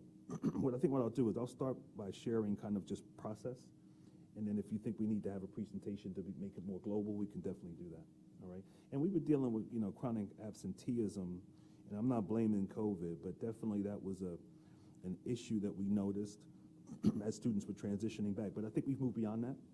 I think, I'm going to actually do like a 3-year look back. I'd like to think that our absenteeism has improved in the past 3 years, but I'll definitely follow up and give you something a little bit more comprehensive in terms of like what we're doing to combat it. Yeah, thank you. That would be great. And I think also what would be helpful is the breakdown of what's excused and unexcused. Because if it's excused also, like, why are our children so sick? Physically at least. I know there's like also mental health days and stuff like that, but yeah, I think that would be good to know as well. I'd say demographics might be helpful too. If we go that route to have a breakdown, economically disadvantaged versus, okay. Right.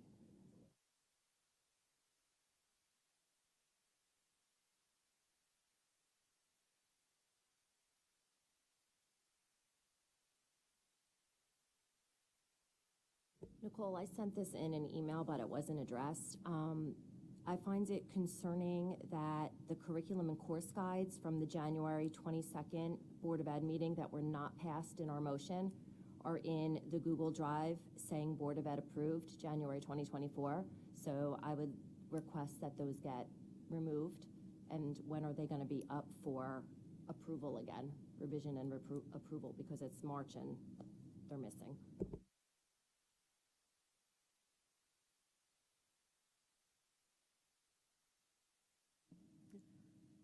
I just have 2 topics. One was I reviewed the curriculum committee's presentation, and it said that beginning May 2018, there are certain curriculum items that are no longer approved by the board because they're too expensive and time-consuming, and I don't see a change to the policy that aligns with that.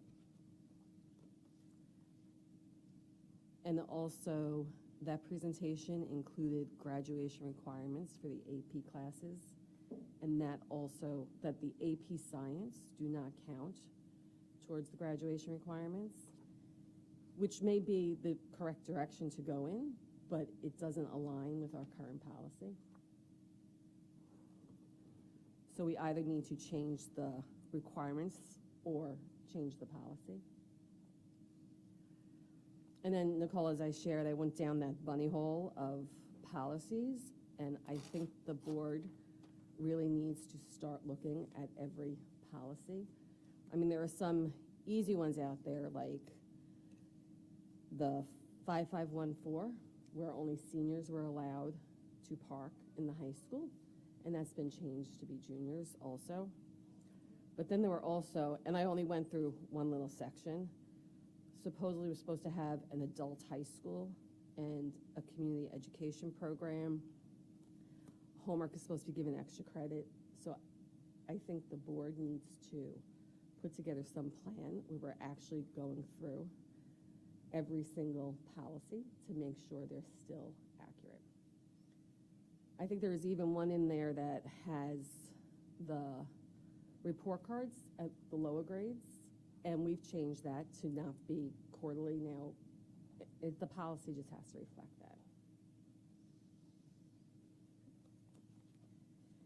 And then I had some questions on the budget, and since we don't have the Finance Committee meeting, Mr. Daniels said I should bring them up here. So I'll start with, at the February 5th Board of Ed meeting, I think it was Jagruti who summarized, there was a Finance Committee meeting that day also, and there was $1 million in additional state aid. And anticipated, right. So since, we didn't get that, right? So what were the items that we took out to make up for that $1 million? Right now, we're pretty fortunate that over the past several years, we've been able to build our capital budget up, kind of incrementally over the past 5 years. So pretty much our budget was balanced on the back of reducing our capital budget. We still have a pretty healthy allotment in there. We're definitely not in the same grouping with our colleagues in the county, but that's basically how we balanced the budget this year. So we didn't reduce what we're spending this year for capital. We reduced, or next year, we reduced the amount that's in the reserves. Is that what we're saying? No, we actually reduced our spending in the capital outlay area. So at the meeting, Jagruti said it was $11 million for capital, and the proposed budget is $11 million, unless I'm missing something.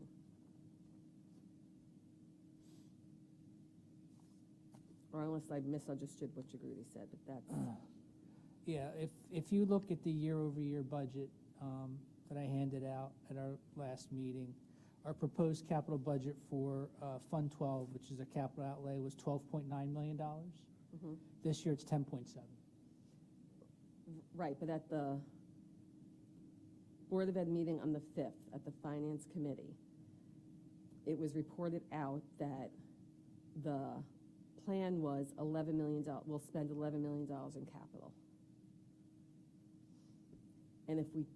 And we're still spending it. So that $11 million included the $1 million anticipated state aid, additional in state aid.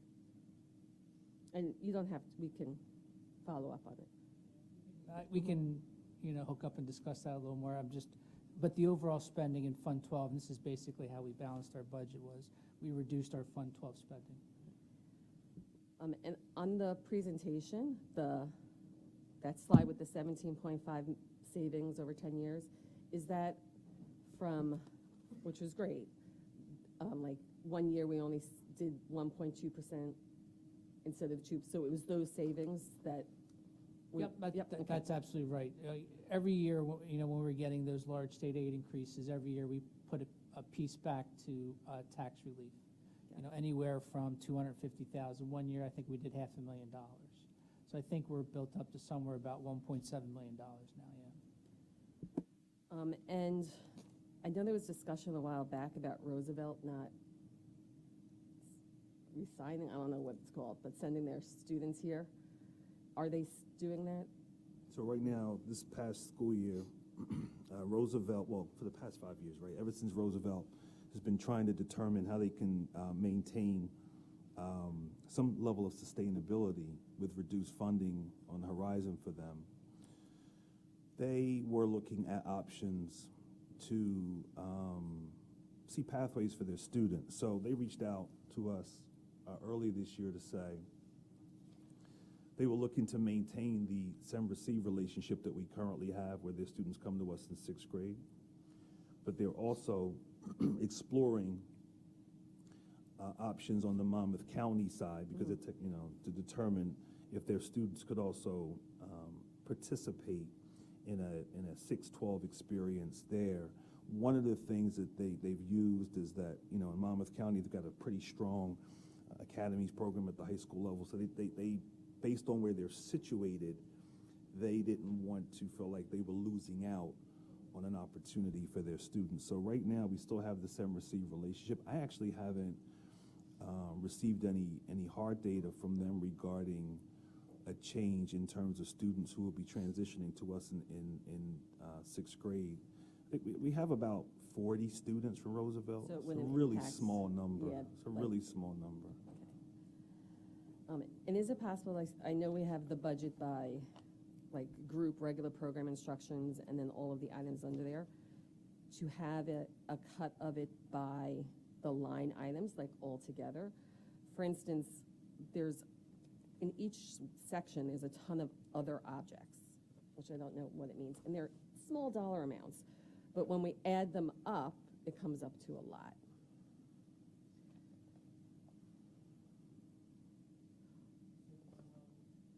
So you want to know what's in those lines? Is that what you're asking? In total, like general supplies, like if I look, oh, general supplies, it's 5,000 here, no big deal, that's only 5,000. But when you add them all, and I haven't added them all up because it was too many, but if I add them all up, it could be, oh my goodness, general supplies actually went up $100,000. Do we really need to do that?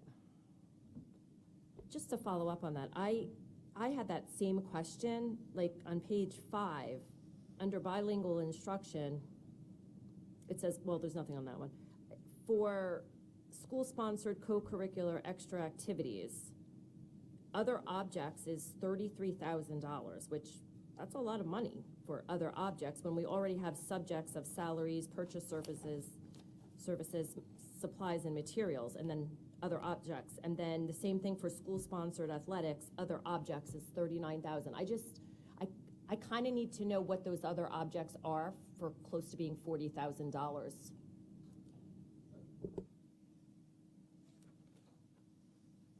And then do we have like a 5-year or 2 years, 3 years, or even a listing of all the capital projects that we want to do?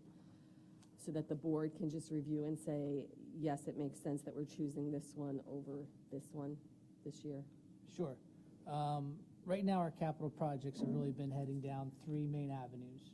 One, you can put under overall HVAC, and another category would be updating GNR. And the third category would be updating Walter C. Black, which is kind of the newer one. And we've kind of been heading down that track over the past several years. And under that general HVAC category, we had a district-wide assessment and cost out, and I think it was somewhere around $60 million. We're at that point where our HVAC is very old. It needs to be replaced really across the board. I would say the average age of our units is somewhere around 20 years, and they're starting to go. So that really has been, the main thrust of what we've been after. On tuition reimbursement, on one page for the proposed budget, it's $260,000, but then on the budget breakdown, tuition reimbursement is 0.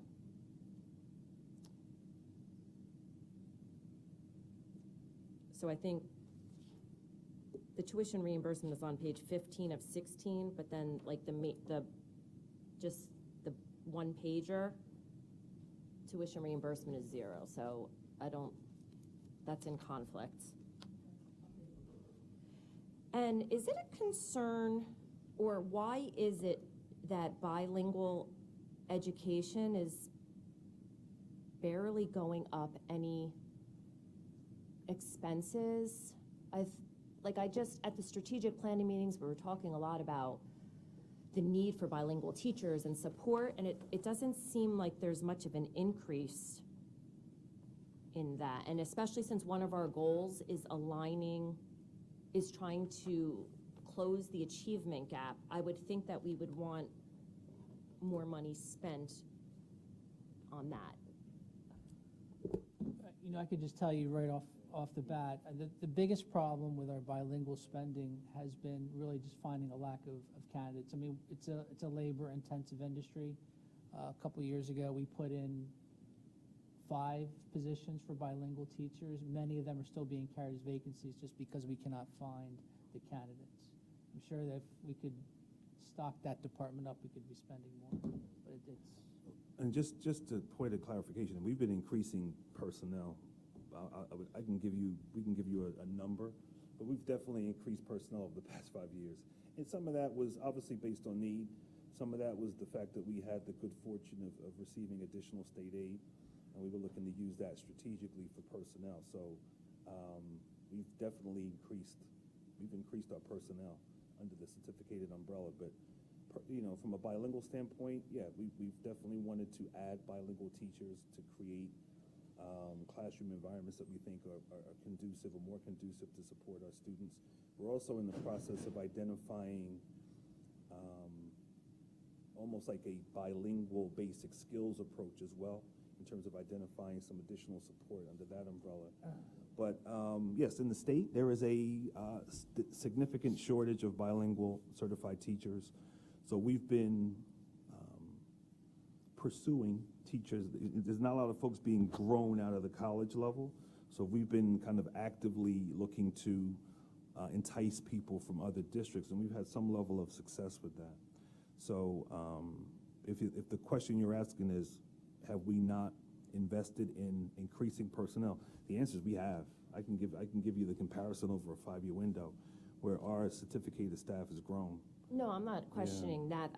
I'm just saying if it's not in the budget, does that mean then we aren't continuing to look for? No, we are. So it's a good question. So what I'd say is, as Paul just talked about, so it's a couple of things. So each year we do determine needs. And then sometimes, depending on the nature of where the budget is, sometimes you go with some nice to haves, right? So the 5 bilingual positions that Paul referenced, and last year we budgeted for 3 additional math teachers at the high school because of need. The middle school, because we wanted to create some additional supports to move the needle. Sometimes those additional positions, we don't fill them all. Let's just say, we budgeted for 5 bilingual positions 3 years ago. These are extra positions. We may have filled 1 or 2.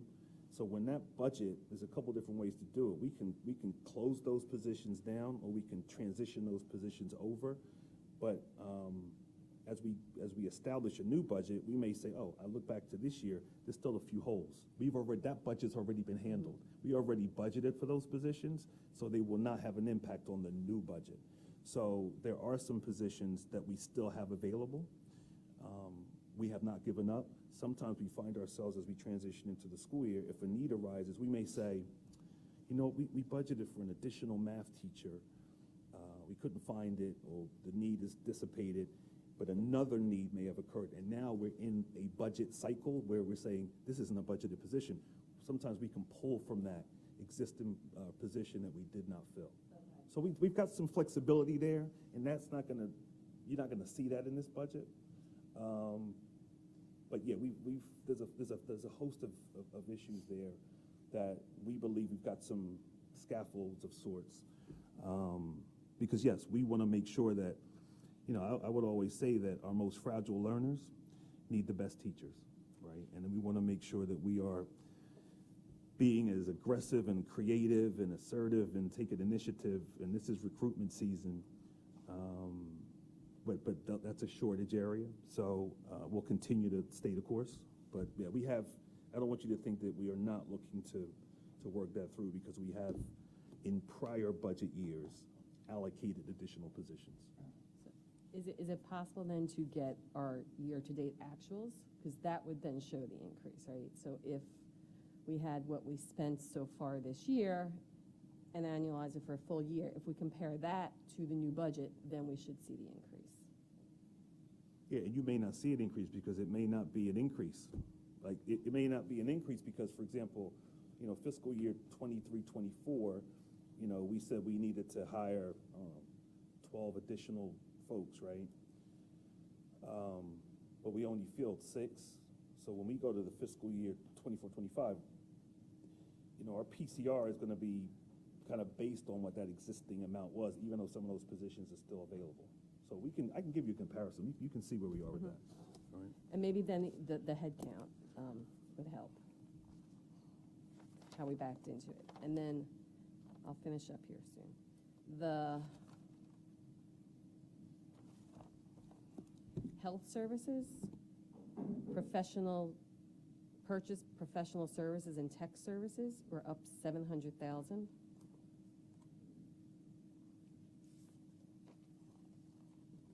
The health services line? Yeah, that was the question that Jagruti asked last meeting. So after talking it over with Dave Rowe, traditionally, we're budgeting for health services in the child study team area. So if you look at the detailed other support services, student special, that area was where the health services were. So in the 23-24 year, we budgeted almost $1.2 million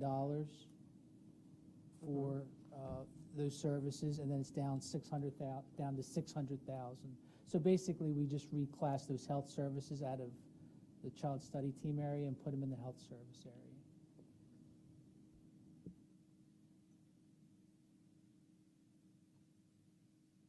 But what is it? Like, Those are just like the nursing services that we provide to our medically fragile students. so it's not in the salaries? It's in the purchase professional services. So it's not our district employees providing those services? That is correct. Yeah, that's correct. Nursing services, Bayada Nursing, right, Dave? What would be in those healthing services?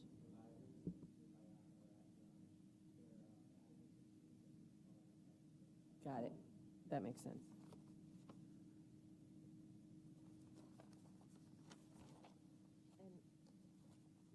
Under security, there's on the second line, it says $24,000, but it doesn't say, there's nothing on the heading. I'll include that in there. That's a purchase service line. Okay, I'll write that in, thank you.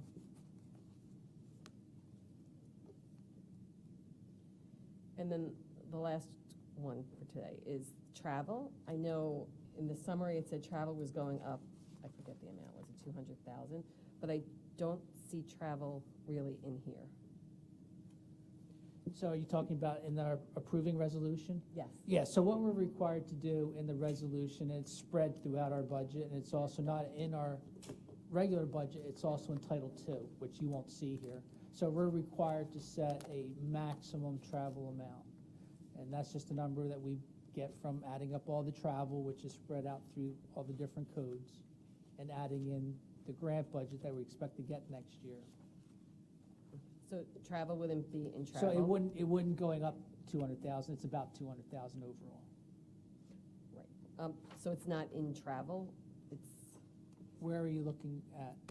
I mean, if you go, and maybe when you give the breakdown by the line item, I'll see it, but going through it, I see very little travel in this altogether. Right. Most of the travel you're going to find in our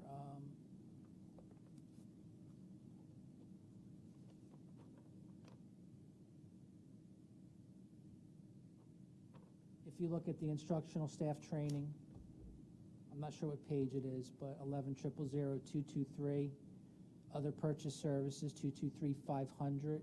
That would include your travel So it's area. in other purchase services, not travel? Is that- Right, in that particular area, the state is confusing when they come with their numbers and their names.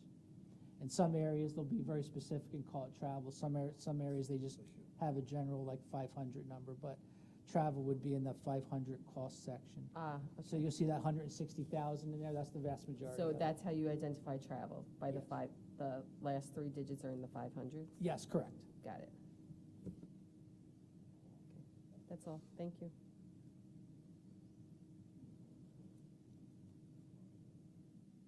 Karen, let me just go back to what you just talked about. You indicated there's something in the shared drive that wasn't approved, right? Is that what you just said? Yes. What was that specifically?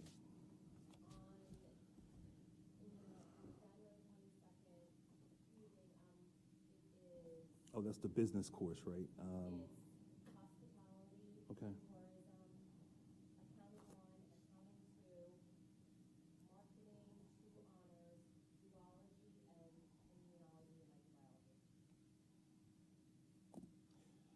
I don't know, Sandy, do you have a timeline on that?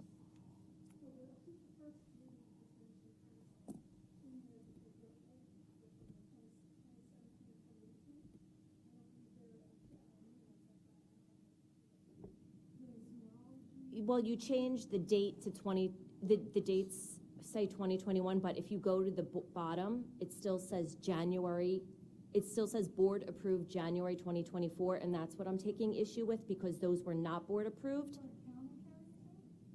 For all of the ones. I know what you're talking about. So the ones that didn't get passed in January, right? Okay, we follow up.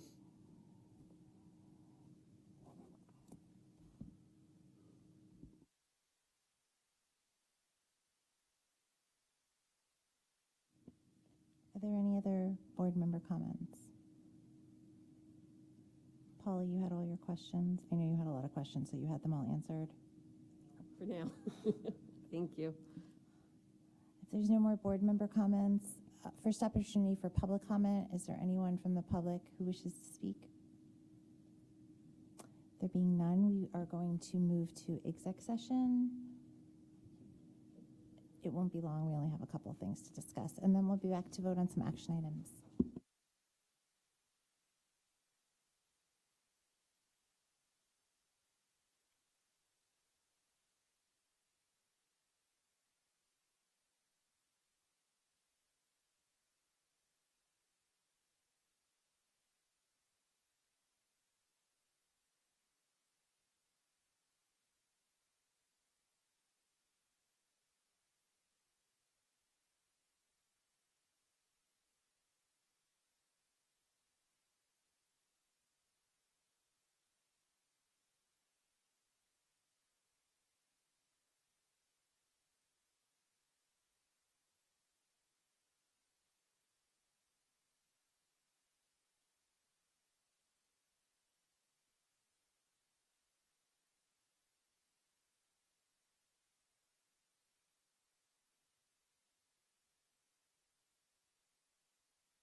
happen to not want to, if there is a committee that, you know, you're on and you've realized you don't have the time commitment, or you want to be on a different committee, just send us an email.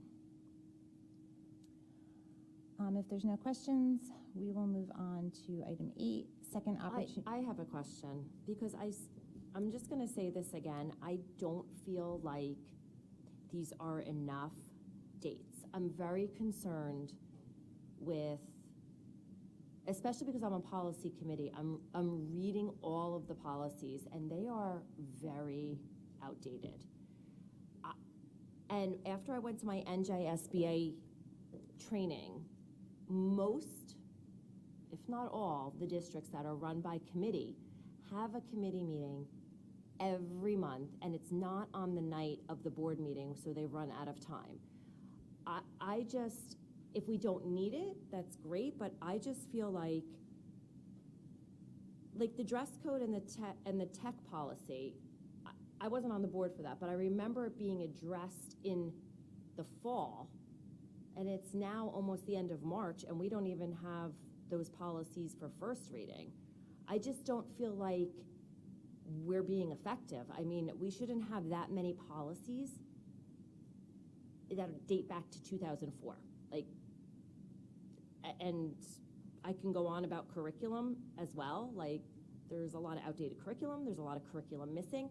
And I don't feel comfortable having us as a board be that far behind on them. We should have a policy meeting once a month on a Wednesday night or whatever night they decide for a few hours, not an hour before the meeting, because we have to get updated on these policies.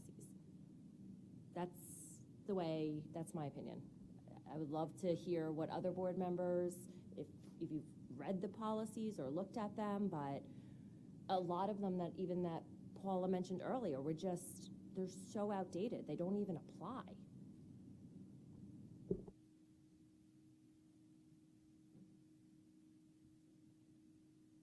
Do we have, Mark, if we were going to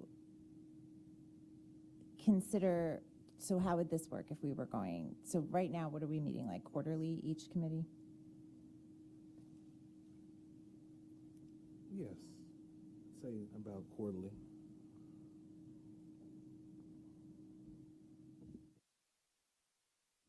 I guess, Nicole, my question would be, so if we're supporting the administration, then we're kind of responding to what they're having us review. So to request more frequent meetings would be to request more frequent materials to review. Is that something the administration can provide? I know we have a process we're going through where the policies that come up for review are pushed to us. We're not pulling.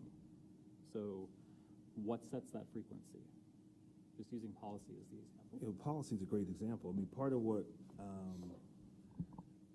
there's two things at stake. So from a statutory standpoint, there's frequent policy updates that get pushed to us via Strauss-Esme, right, that are mandated policies. There are some recommended there, but primarily they're mandated, and they're really just forcing the revision to existing policy based on state code. So, and they come out in alerts every month. So part of the issue that I think is related to what Karen's referring to is that they're pretty voluminous. Now, granted, one could argue they're mandated, so we don't have to do a whole bunch of changes because the code update is kind of driving that. However, the boards can still massage it to make it fit its needs. So I think we have to strike a balance between dealing, because we're going to have a slew of those actually on the next agenda, and we're not at the current alert either. So, and the way that works is we get the alert, there's about 25 to 30 policies on there. It could be policies and regulations. We divvy those up amongst the administrative team in terms of their area of responsibility. We overview, we give feedback, and then we bring it to the board after that for some feedback. So it's almost like dealing with those, but then also having opportunities to review existing policy that we think needs to be updated that's not necessarily connected to a state-driven update. I think there's the the balance, right? Because the slew of policy that we deal with is more so given to us by the updates that the state is creating. So I think the point's a valid one in terms of engaging in a process to, and I think this is owned by the board. You know, I'm not going to say it's owned by the administration. Sometimes there are things that we deal with that we think we need to review. Dress code was one. I wasn't looking to make a wholesale change immediately, but I just think it was healthy to review in terms of where we are to determine, are there some things that we need to update? And the other one, it was connected to, I think it was, at that point, we were having conversation regarding cell phones and, you know,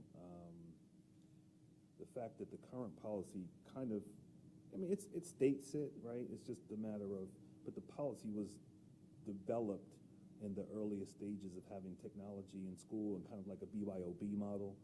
So I do think when we have policies from 2004, I think it's a great opportunity to review that. I'm not sure, but I think we may be able to, and I have to double check, with the Strauss Esme portal that we use, I think I'm going to explore a way to say, you know, any policy that's, I want to see if it can be sorted that way, where to try to make life a little easier for us. Like, is there a way for us to say, without painstakingly going through each policy, like, is there a way for us to determine which of our policies are more than, 10 years old, right? And then kind of gather that and then begin to kind of work through what we think we need to update. Because there are some policies that need to be updated, you know, based on kind of where we are. It's not, you know, 2004. And it doesn't mean that every policy from 2004 needs to be updated, but I'd like to venture to say it's 20 years ago, maybe something does, right? So I think that, I think moving forward, I'm going to look to see if there's a way for us to identify that. Obviously, if there's some policies that board members or the administration believes just based on what we're living, and I know there's some currently, then we can definitely bring those to the forefront initially. But then subsequent to that, I think it's just striking the balance between the mandated updates and then the updates that we believe are relevant and meaningful to the school district. I think is it safe to say that as far as mandated policies, we're compliant and I feel like we're handling that in the required timely fashion. So from that compliance standpoint, we're fine. But Yeah, from, remember, from a modern language for an older policy, that's a self-audit. The ones that I'm reading, it's mainly the ones that are specific to our district. I think the ones that come through the Strauss Esme, they're pretty standard. They're mandated by the state, but I'm talking like the graduation requirement policy, But that came from the state. the parking, right? Yeah, I mean, that's a state, it's based on New Jersey Department of Education graduation requirement. So, the parking one, that's easy to update. There's another one in there that talks still about the park test. That doesn't even exist anymore. Right, but So it's more ones that are applicable to us is what, when I'm reading, I'm going through, that I just think they're very outdated, and it really at least deserves just a quick read, just to see. So I just want to make sure, so your question is, can the policy committee meet more than what's on the schedule? I think that's what I'm asking, is that the policy committee, I don't think we can wait 3 months in between right now with so many policies outdated. So just being on the policy committee, I would say I'm on board with, figuring out how to go through some of these policies and updating them. I mean, that's totally fine. I mean, I can, I don't know how we would do that. I don't know what we would need to do. I'm just letting you know. I'm on the committee, totally into it. It's totally fine. Oh, that's great. So all 4 members just said they're fine with that. So, I really I like that idea of maybe we set a time frame of like, all right, everything needs to be at least 10 years current. And then we can put a stamp on them that says like, even just like review 2024, just so future board members know, like, all right, they took care of this. We can not worry about it for now. yeah, let me start by seeing if there's an efficient way to determine the older policies. And at least that way, I would want to like gather those, and then we can begin to prioritize what we think needs to be updated. Okay? We have a meeting coming up next month. I think that would be a great opportunity to kind of take stock in terms of where we are. I've been reading a lot of them, and I've been taking notes So do I just bring those ideas to our committee Sure, meeting? Sure, yeah, it's fine. Is there a way you can summarize that in like a brief, like an email, so we have some reference, so we can come prepared? Just to Sure. maximize our time? Yes, just not, right. I could do it to the committee, correct? I could do it to the committee because that's not a quorum. Yeah. Oh, got You it. can just give it to me, and I can just give it to the committee. Oh, Or- it's absolutely. easy, It's easy. Yeah, just, because I feel like you're very well-researched on this, but, so instead of going verbally through it in the meeting, if we come with an agenda, that's a great way to maximize our time, I think. And Mark, if you could send my list to the committee, that would be great. And if anyone else has ever sent in a list, that would be great. No one else has? No one else Not yet. No, but after tonight, I think the lists are gonna be It's gonna growing. get bigger. Yeah. I was gonna But- say, we could and- even just like divide it by 4. So we can break it up. You Like I said, I know? think we've been spending a lot of our time on more so mandate updates, which are voluminous. And I didn't want the board to feel like they were rubber stamping them, because it was almost like, well, they're mandates, we're gonna approve it anyway. But even though they're this mandated content, the board still has an opportunity to make it its own. So, that's easy. So at the committee, so at the policy committee meeting on April 15th, will the committee then decide if you're going to meet again in May? Look, well, I suggest we talk about it at the committee meeting in terms of the direction we wanna go in. Okay. It's all, is the policy committee happy with that? Okay.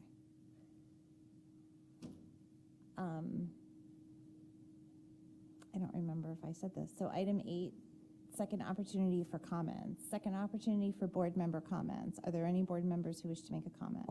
I would like to make a comment, Nicole. This is jumping back to January, the HUCPAG meeting. It's been on my mind a lot, especially talking about curriculum and looking at the goals for the rest of the year.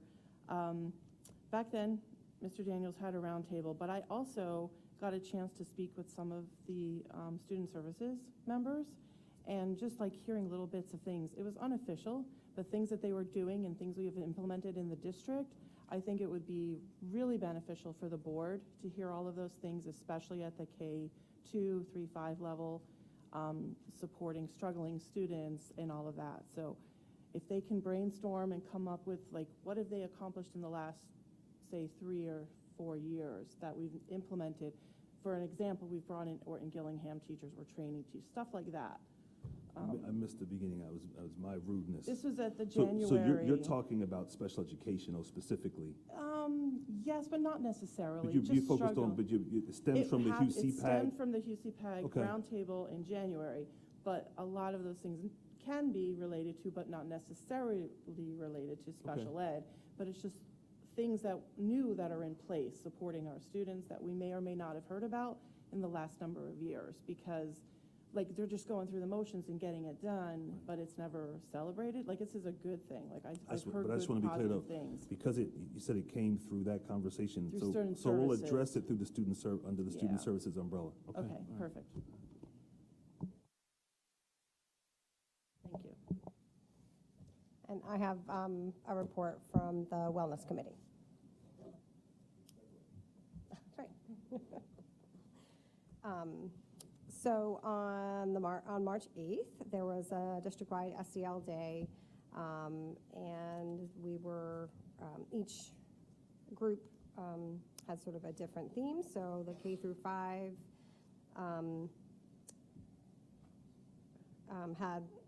had highlighted different SEL lessons. 6 through 12 was encouraging messages of, I guess, self-esteem, and so they had mirrors throughout the school, and folks were sort of giving themselves encouraging messages. And then at the high school, there were encouraging messages painted on windows and things.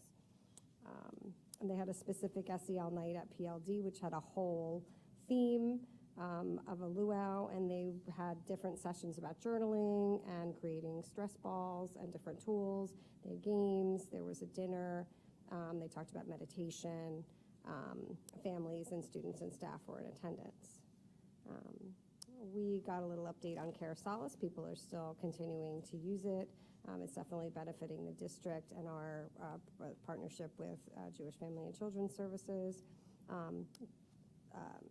Jewish Children and Family Services will come and do a social media presentation on May 1st, and that'll be at the Krebs School at 6 o'clock. We had a campfire program in grades 1 and 7. So the grade 1 curriculum talked about self-advocacy, communication, self-awareness, and then grade 7 was actually effective communication, peer-to-peer, and then student-to-adult. They are also booked for 2024-25. There was a retraining on the Stop It app.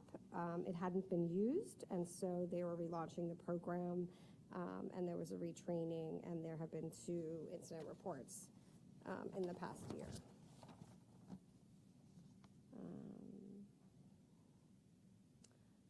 There's been some response to some concerns about vaping, vape detectors in the bathroom, testing those out, a speaker, and then a newsletter.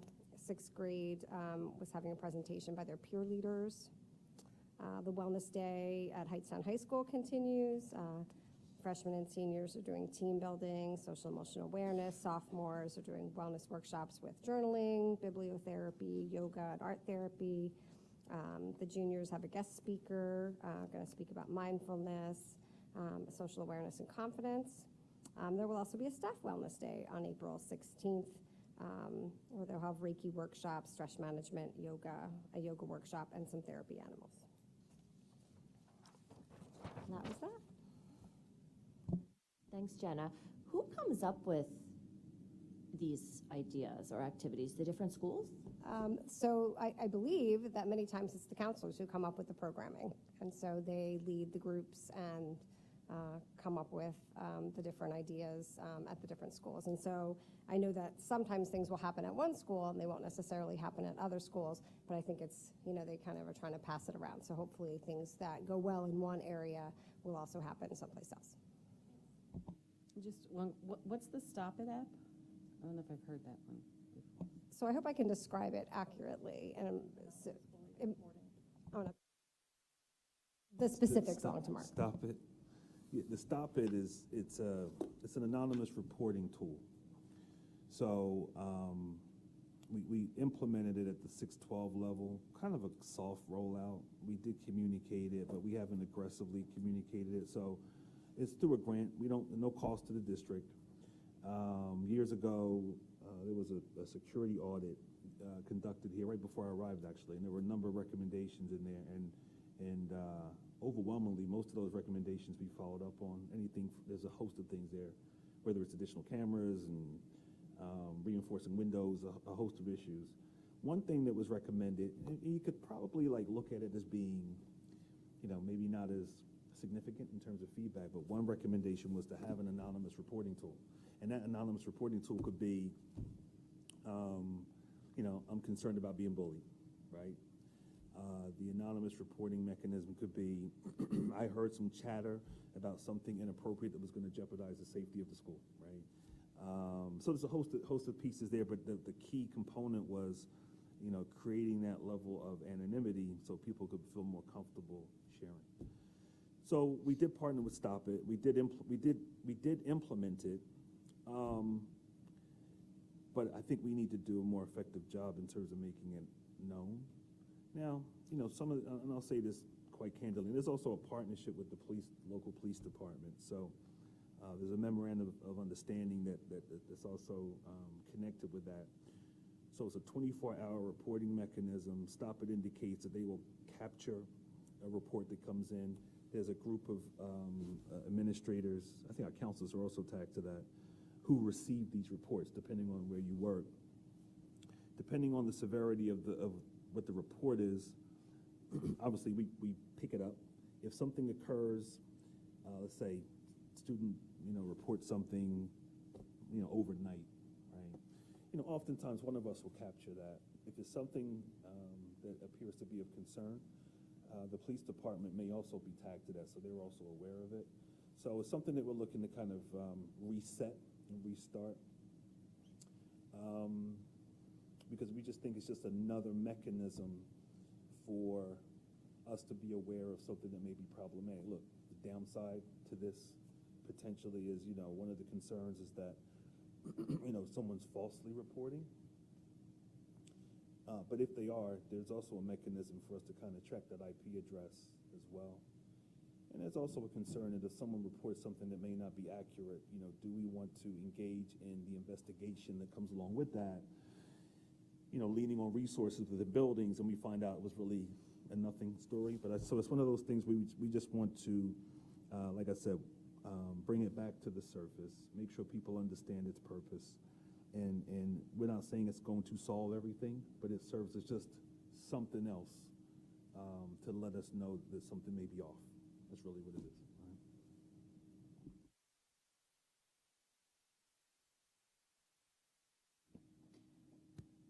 Are there any other board member comments?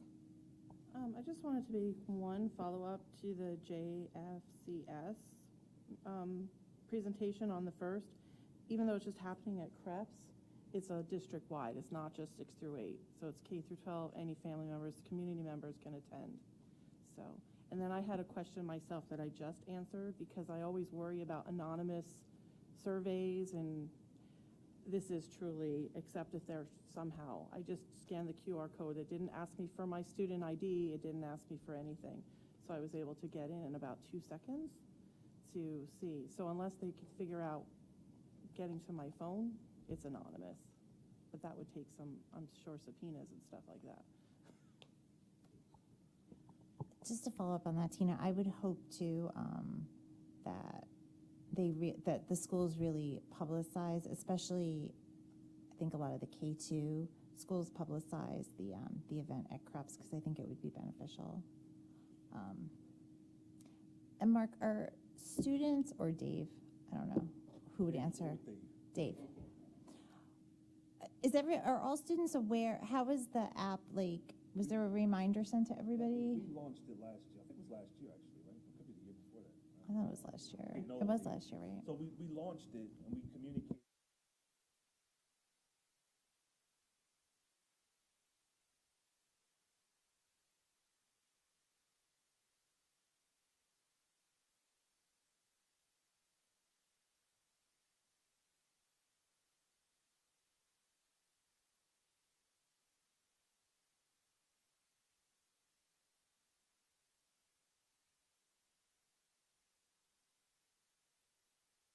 Can you put it in the RAM report? I feel like everybody listens to the RAM report. Like I said, I think, and I'll be quite candid right now, I think when it was initially presented, as much as I think there's value, I do think because it's new, I think there was a little uneasiness in terms of like what this looked like and where we were going. So I think that was kind of our uneasiness initially, realizing there's value behind it, but we're looking to make sure we try again. So. Any other comments? Is that the kind of thing that you could put posters up in common areas, or was there? Oh, there's a whole kit. Oh yes, this indeed. I mean, there's plenty of visuals that come along with this. So clearly, we can make it very, very, very well known. Were they used before, or? We used it to some degree, but I don't think, like I said, I don't think we weren't overly aggressive with the communication. But we had some of that. We were also, and Dave, I could be mistaken, we were also a little uncomfortable in terms of like the app, like the initial push was app driven, and we were uncomfortable with like our middle school students, and any of our students like downloading an app. We really weren't like thrilled about that, and we went with like a link on the website as an option, a little bit of a different approach. So there are a few things, like I said, as we were trying it on for size, that was kind of some of the things we worked through. So I believe that we're in a better place now. From the original flyer I see here too, there's a phone number you can call and also submit a tip.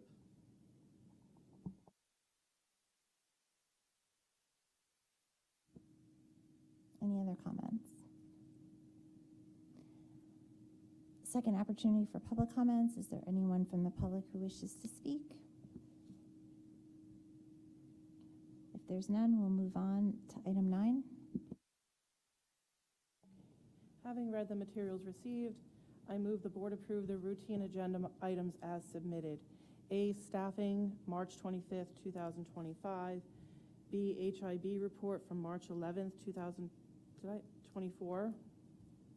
C, approved travel and related expenses, virtual and in person. D, out-of-district placement. E, Hightstown High School updated athletic schedule for spring 2024. F, professional services for students. G, technology recycling batch number 46. H, approve new field trip sites for upcoming trips. I, approve Hightstown High School surplus library books for disposal and donation. J, Hightstown High School approve NJSIAA cooperative sports program application for swimming. K, approve acceptance of the New York State Bar Foundation grant to GNR. L, professional services for the 2023-2024 school year. M, board minutes for March 11th, 2024.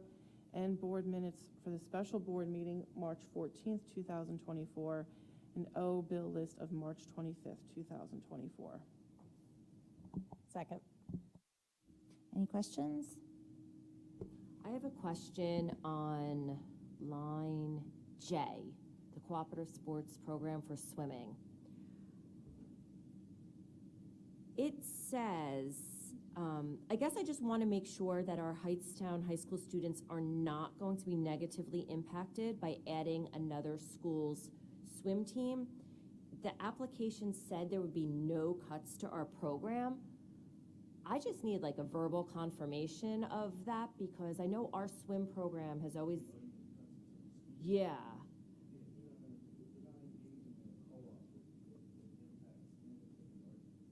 Well, I know, because it just said no cuts, but well, the application also said, like, I was concerned because we already have 16 girls, they're bringing 21. The boys were much lower, but it's also for the next 3 years. How did we anticipate that we're not going to have enough students for the swim program? Based on our feeder, we don't have a good predictor in terms of feeder. You know, Allentown, who we're looking to partner with, is in a similar predicament. So we're kind of future proofing where we are not seeing how this program is going to grow based on the level of youth swim participation in the community. So look, I think, let's just be completely honest. I think if we find ourselves in a predicament where we turn around year 2 and there's 60 students participating on swim and we think that's problematic, then I don't think Allentown's going to have an issue with us saying, hey, this is not going the way we anticipated. It is a 3-year commitment, 3-year look back. Our program is dwindling. So, you know, one of the fundamental expectations is it can't hurt the students from either school, but definitely not from Hightstown High School. We're not going to be in a predicament where, because of the co-op, and we experienced the same thing with our ice hockey team, in terms of us having the partnership with Lawrence and Ewing. It's the same expectation. It can't hurt the kids. We're doing it to help the kids. And if we think it's going in the wrong direction, then there's ways for us to work, get out of that. Yeah, I will say, I think it's a positive. The reason why the numbers are dwindling, if you go back 2 decades, there was a Brook Tree Swim Club right near Krebs. That went away like 20 years ago. But as of right before COVID, Twin Rivers Swim Team went away. And that was the main feeder, and they don't have it just because of insurance purposes. They got too much. So whatever the numbers are now, it's not going to improve. So I think having Allentown come would be helpful. I'm wondering if it's going to be a co-ed team, because even with 8 boys, that's not enough to fill a roster. Okay, because that changes everything then when it comes to, like, varsity points and competing against each other. Other like Trenton has a co-ed team. No, I think the intent is still to maintain a boys and a girls team. Okay. That's the intent. 8 boys, that's going to be rough. Small but powerful. And then because Allentown is coming here, do they help pay for our pool maintenance then? And then also with insurance, like with other kids now being here, how does that work? Insurance, yes, but then, and I'll follow up regarding, look, sharing of costs is something that, to me, is a given, but I'll get the specifics on that. They're thrilled, by the way, to have this opportunity. Because Yeah, they, you know, I think they were, like, when we competed against them, they were a co-ed team, I'm pretty sure, unless it was Allentown and Robbinsville partnered with each other, but Allentown was always small and always needed something, so. Any other questions? Poll the board, please. Ms. Drake? Yes. Ms. Lands? Yes, abstain from the line item with my name on it for line item for C, approved travel and related expenses. Thank you. Ms. Murphy? Yes. Mr. Weeks? Yes. Ms. Salter? Abstain from O with my line name with the fingerprint reimbursement. Yes to everything else. Ms. Collier? Yes. Ms. LaRusso? Yes. There's no need for a second executive session, so motion to adjourn. Have a good night.